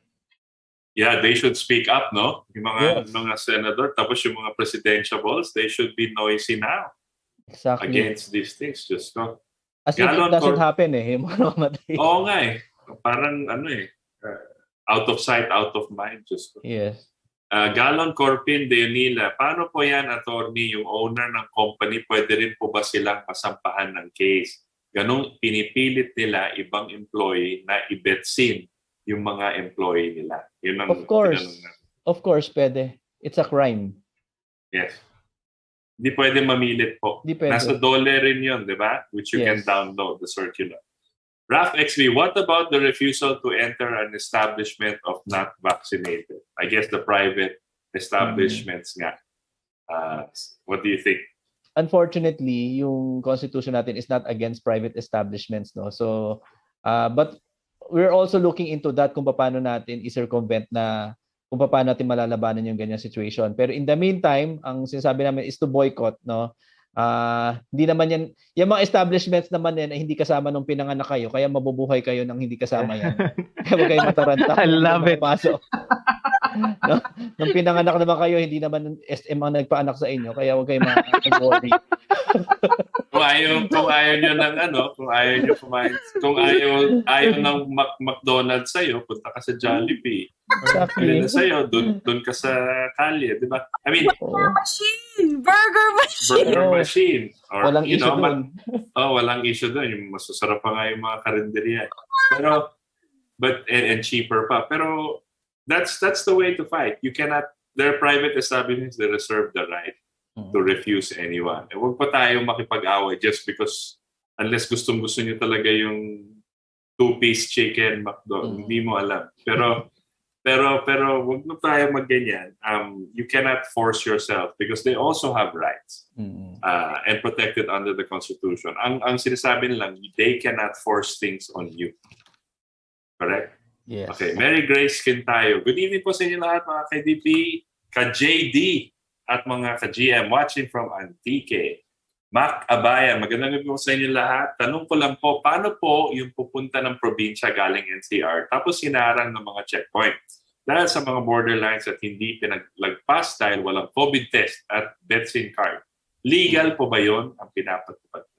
Ang naging solution namin dyan, hindi ka una dapat matakot na pumunta doon doon ka sa probinsya mismo. Halimbawa, you live there.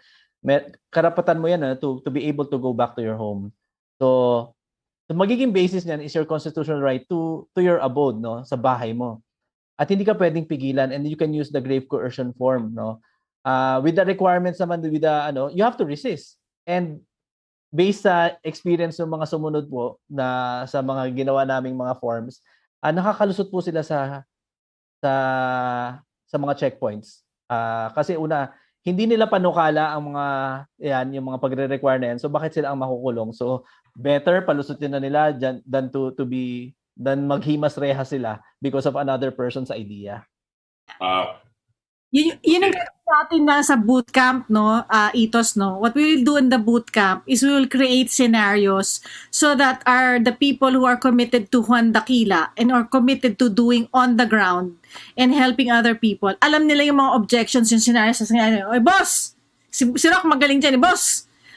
Hindi kayo pwedeng pumasok kasi kailangan namin ng vaccination card. Paano niya sasagutin yan? Depende sa approach, depende sa pag-uusap.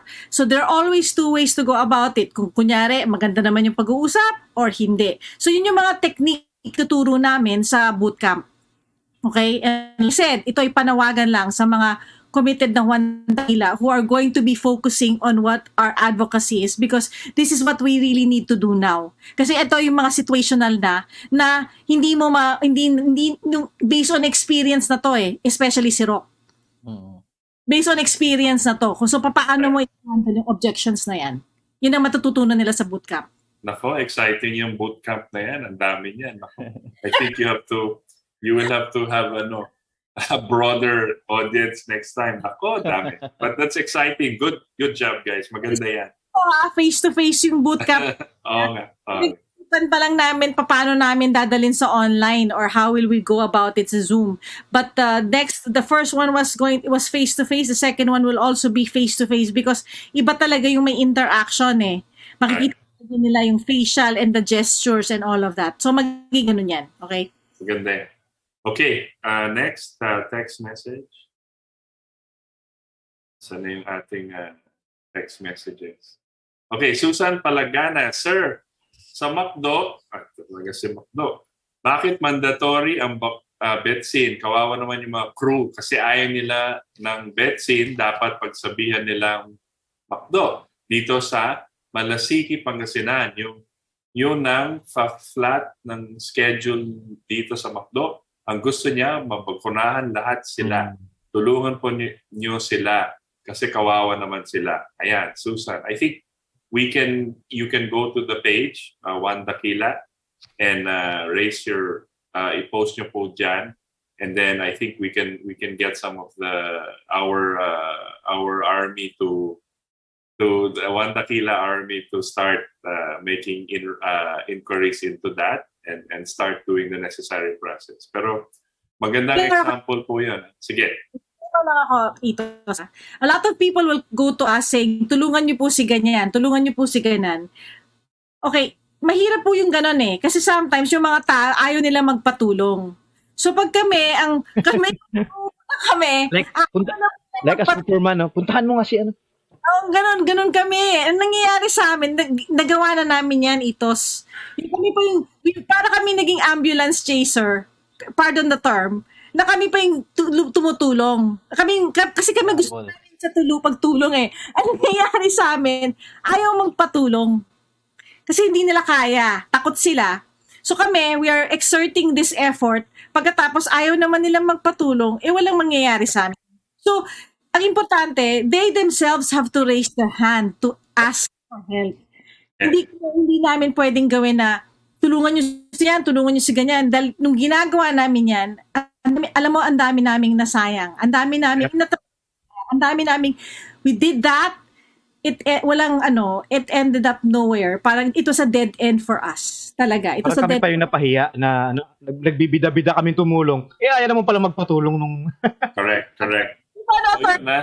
Attorney, no? Nagbibida-bida tayong pagtulong. Yeah. Pangtignan Tama. That's what they call ambulance chasers. Tama si Jen.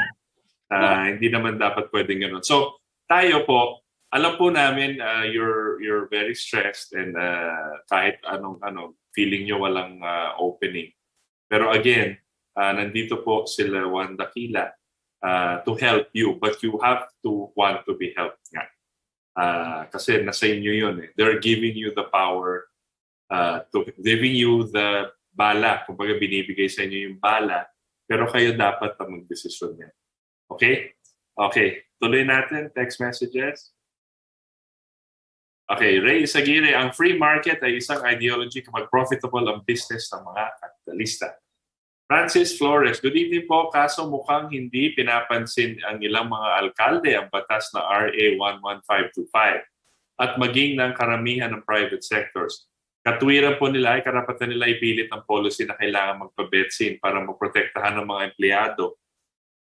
Attorney? Yun. Yung pagpalit ng policy kasi, just to conform sa bago nilang gusto, is unfair labor practice. So, violative siya ng labor code natin. Aside from that, hindi sila immune, no? Kahit presidente lang po ang immune from suit, no? At the moment. So, everybody, mayor, governor, they can be sued, no? Pwede silang idemanda at dapat nyo idemanda kung hindi nila nire-respect yung rights niyo.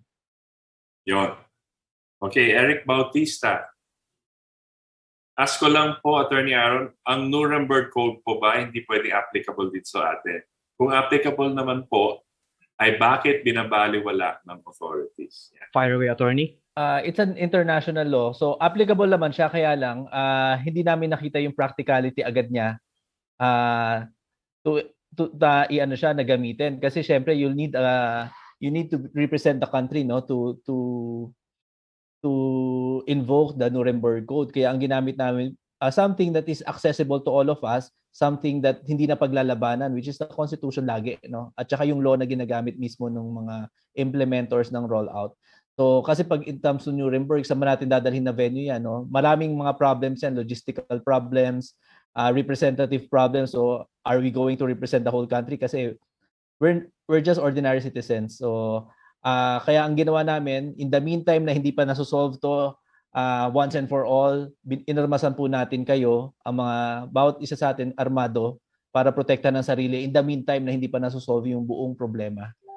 Pero don't worry, may ginagawa naman kami, no, para ma-solve to once and for all. Kaya lang, in the meantime, you have to stand up and use the arms that we gave you. Itos, I'd like to add, kasi hindi na tayo matapos-tapos dyan because there are some social media influencers who keep saying the Nuremberg Code, that there are Nuremberg trials. If you go to my page, under the Tandan Sora page, I follow Rainer Fuelmick on Telegram. He already made an announcement. There is no such thing as a Nuremberg trial occurring right now. What they have right now is the Berlin Coronavirus Investigative Committee, which is it's a collaboration actually, and it's a group of people who are doing parang testimonies and depositions of all of the experts, including an international legal offensive team. I personally am trying to get Attorney Aaron to be part of that international legal offensive team. Gusto nila, each country will file cases on their own. So wala pa silang balak gumawa ng parang Nuremberg trial. Like what Attorney Aaron said, wala tayong Nuremberg court. A country has to host that court. And a country has to have the military to back up kung ano ang magiging verdict nung trial na yon. So wala pa yon. So ang iniisip nga ni Dr. Reiner is parang let all of the countries file their own cases in each of their own courts, and then maybe collectively then they will create something, maybe an international criminal court. We don't know yet. Kumbaga that's in the horizon, but hindi siya para sabihin natin Nuremberg trial. Merong iba pa nga, may Nuremberg trials na. There is none. If you follow Attorney Dr. Reiner, there is none. There is just just to put on that, the Nuremberg Code and the Nuremberg principles were born out of the following World War II. So nag-trial sila sa Nuremberg, Germany, and they agreed to these principles.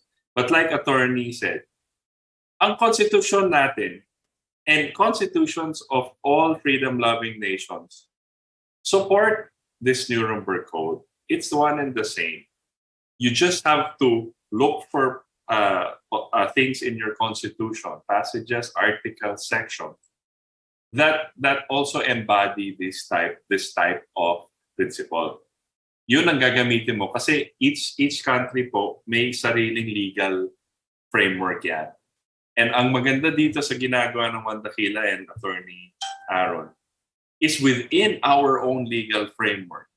We don't have to look far to assert our own rights as citizens. Yun yung maganda po dito. Nuremberg Code is a code of principles. Ang dami po, buong mundo nagsasubscribe po yan. But I don't think it's written in any other constitution, specifically for each country. So they have to find their own way to fight that with that principle in mind. Ganun lang po yun. Pero maganda yung principles ng Nuremberg, informed consent, ganun. Pero within our legal framework, yan ang kagandahan na ginagawa nitong Juan Daquila. Okay, next question. Daming question. Dami tayong guest tonight dahil kay Jett. Artista. Roger Bautista. Sir Aaron, legal ba yung didiktahin ng sticker? Didikitan ng sticker ang bahay mo na fully bets ang nakatira dito?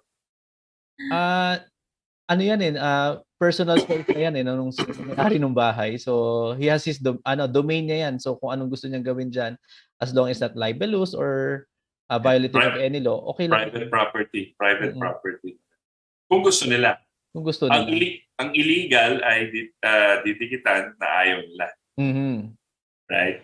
And what law will that fall under? Vandalism or what? unjust vexation lang yun, pang-aasar lang yun eh, which is Ah.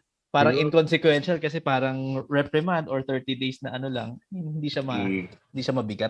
Pagka kunwari, attorney, si Rok ay magnanakaw, nilagay sa gate Ayan, namin. that's libelous. Yan Mabigat yun na kaso. Libelous yun. Libelous Tama. na yun. Okay. Truth shall prevail. Good evening po mga katibo, mga ka-Juan D. Dakila. Sana may RA mandatory bitay sa mga nagtaksil sa bayan, attorney. Nako. Mahabang usapan po 'yan. I will protect attorney from answering. Baka may sabihin siya. So, sino bang ayaw? Yun na lang. Sino bang may diba? ayaw? Tama. Dapat naman, di ba? Kasi buhay ng tao yan. Sayang lang oras. Focus na lang kayo more sa mga laylayan. Hayaan na lang sila mag-oligarkos sila. Makikisakay lang sa dakilas. Sige. Good job. The best antidote for fear is knowledge. Correct. Anthony Olid, paano yan? Trespassing ka daw sa private property ng mall owner. Siya mag-impose ng betsin, no entry, refusal, magpapasok ng customer na hindi betzinated per compliance kay mayor at yung police naka-assign mall security taga-impose harang sita o issue citation, ticket, penalty, panakot. How do we deal with that daw? Well, una, hindi naman trespassing to enter a mall kasi public space yan even if private ang ownership. Ganun ba yun? Grabe no. Kasi hindi ka lang bakunado, trespassing na. Hindi naman trespassing yun. Wala sa lahat. Wow. Pangalawa, syempre, it's a choice mo yan, no? If you still want to support these kinds of establishments that discriminate against other Filipinos. So, kung gusto mo sila empower, then go ahead. I-push mo na makapasok ka sa sila. Pero better if you boycott them, no? So, ganun lang. Kasi nasa inyo yung kapangyarihan, guys. They want you na patronize their establishment. Kung may rules silang gano'n na ayaw nyo, karapatan nyo rin, freedom of choice, not to patronize those establishments. Kaya kami sa States. That's what I do in the States. Tapos si Jett sa States. Pag ayaw, sorry, I won't give my money to you, di ba? Correct. Hindi kayo bibigyan ng negosyo. Di ba? Ganun lang yun. Okay. Next. Okay na lahat? Okay. Any last words from the group? Maybe mauna tayo kay Rok and then attorney and then final word si Jett. Ayokong final word ako. Sige, si attorney final word. Si Rok muna. First. Ayoko. Sige. Yung mga aking mga anak ang always sige. Si Jett muna. Yung Rose Among the Thorns. Yeah. Yung pinakabata si Jett. Yung pinabata. Nanay nga di ba? Beauty muna, beauty. Bagong gupit, mga kaibigan, bagong gupit po siya. Ganyan kami So, mga katipuan, mga Juan Dakila, actually mga kababayan ko, mga mahal kong kababayan, kahit po ako ay nasa Amerika, ako po ay nakikiisa sa inyo at ako po ay nananawagan na tayo po ay dapat makiisa na tayo in terms of fighting for our rights, ang ating karapatan based on the Constitution. Nandito na po si Attorney Aaron. Siya po ay nagpakita na sa atin ng daan. Binigay niya sa atin ang kanyang oras at ang kanyang talino para tulungan tayo. So kaya po kami sa Juan Dakila ay hindi po, ang commitment po namin talaga ay para tulungan ang lahat ng kanyang ginagawa. Kasi ito na po yung nakikita natin Wala po tayong nilalabag na batas, kaya wala po tayong dapat ikatakot. Lahat ng ginagawa natin ay based sa Constitution. At hindi lang yon itong pag-aaral natin ng Constitution at ang ating mga usaping gobyerno, usaping batas, it will carry us through past this whole pandemic.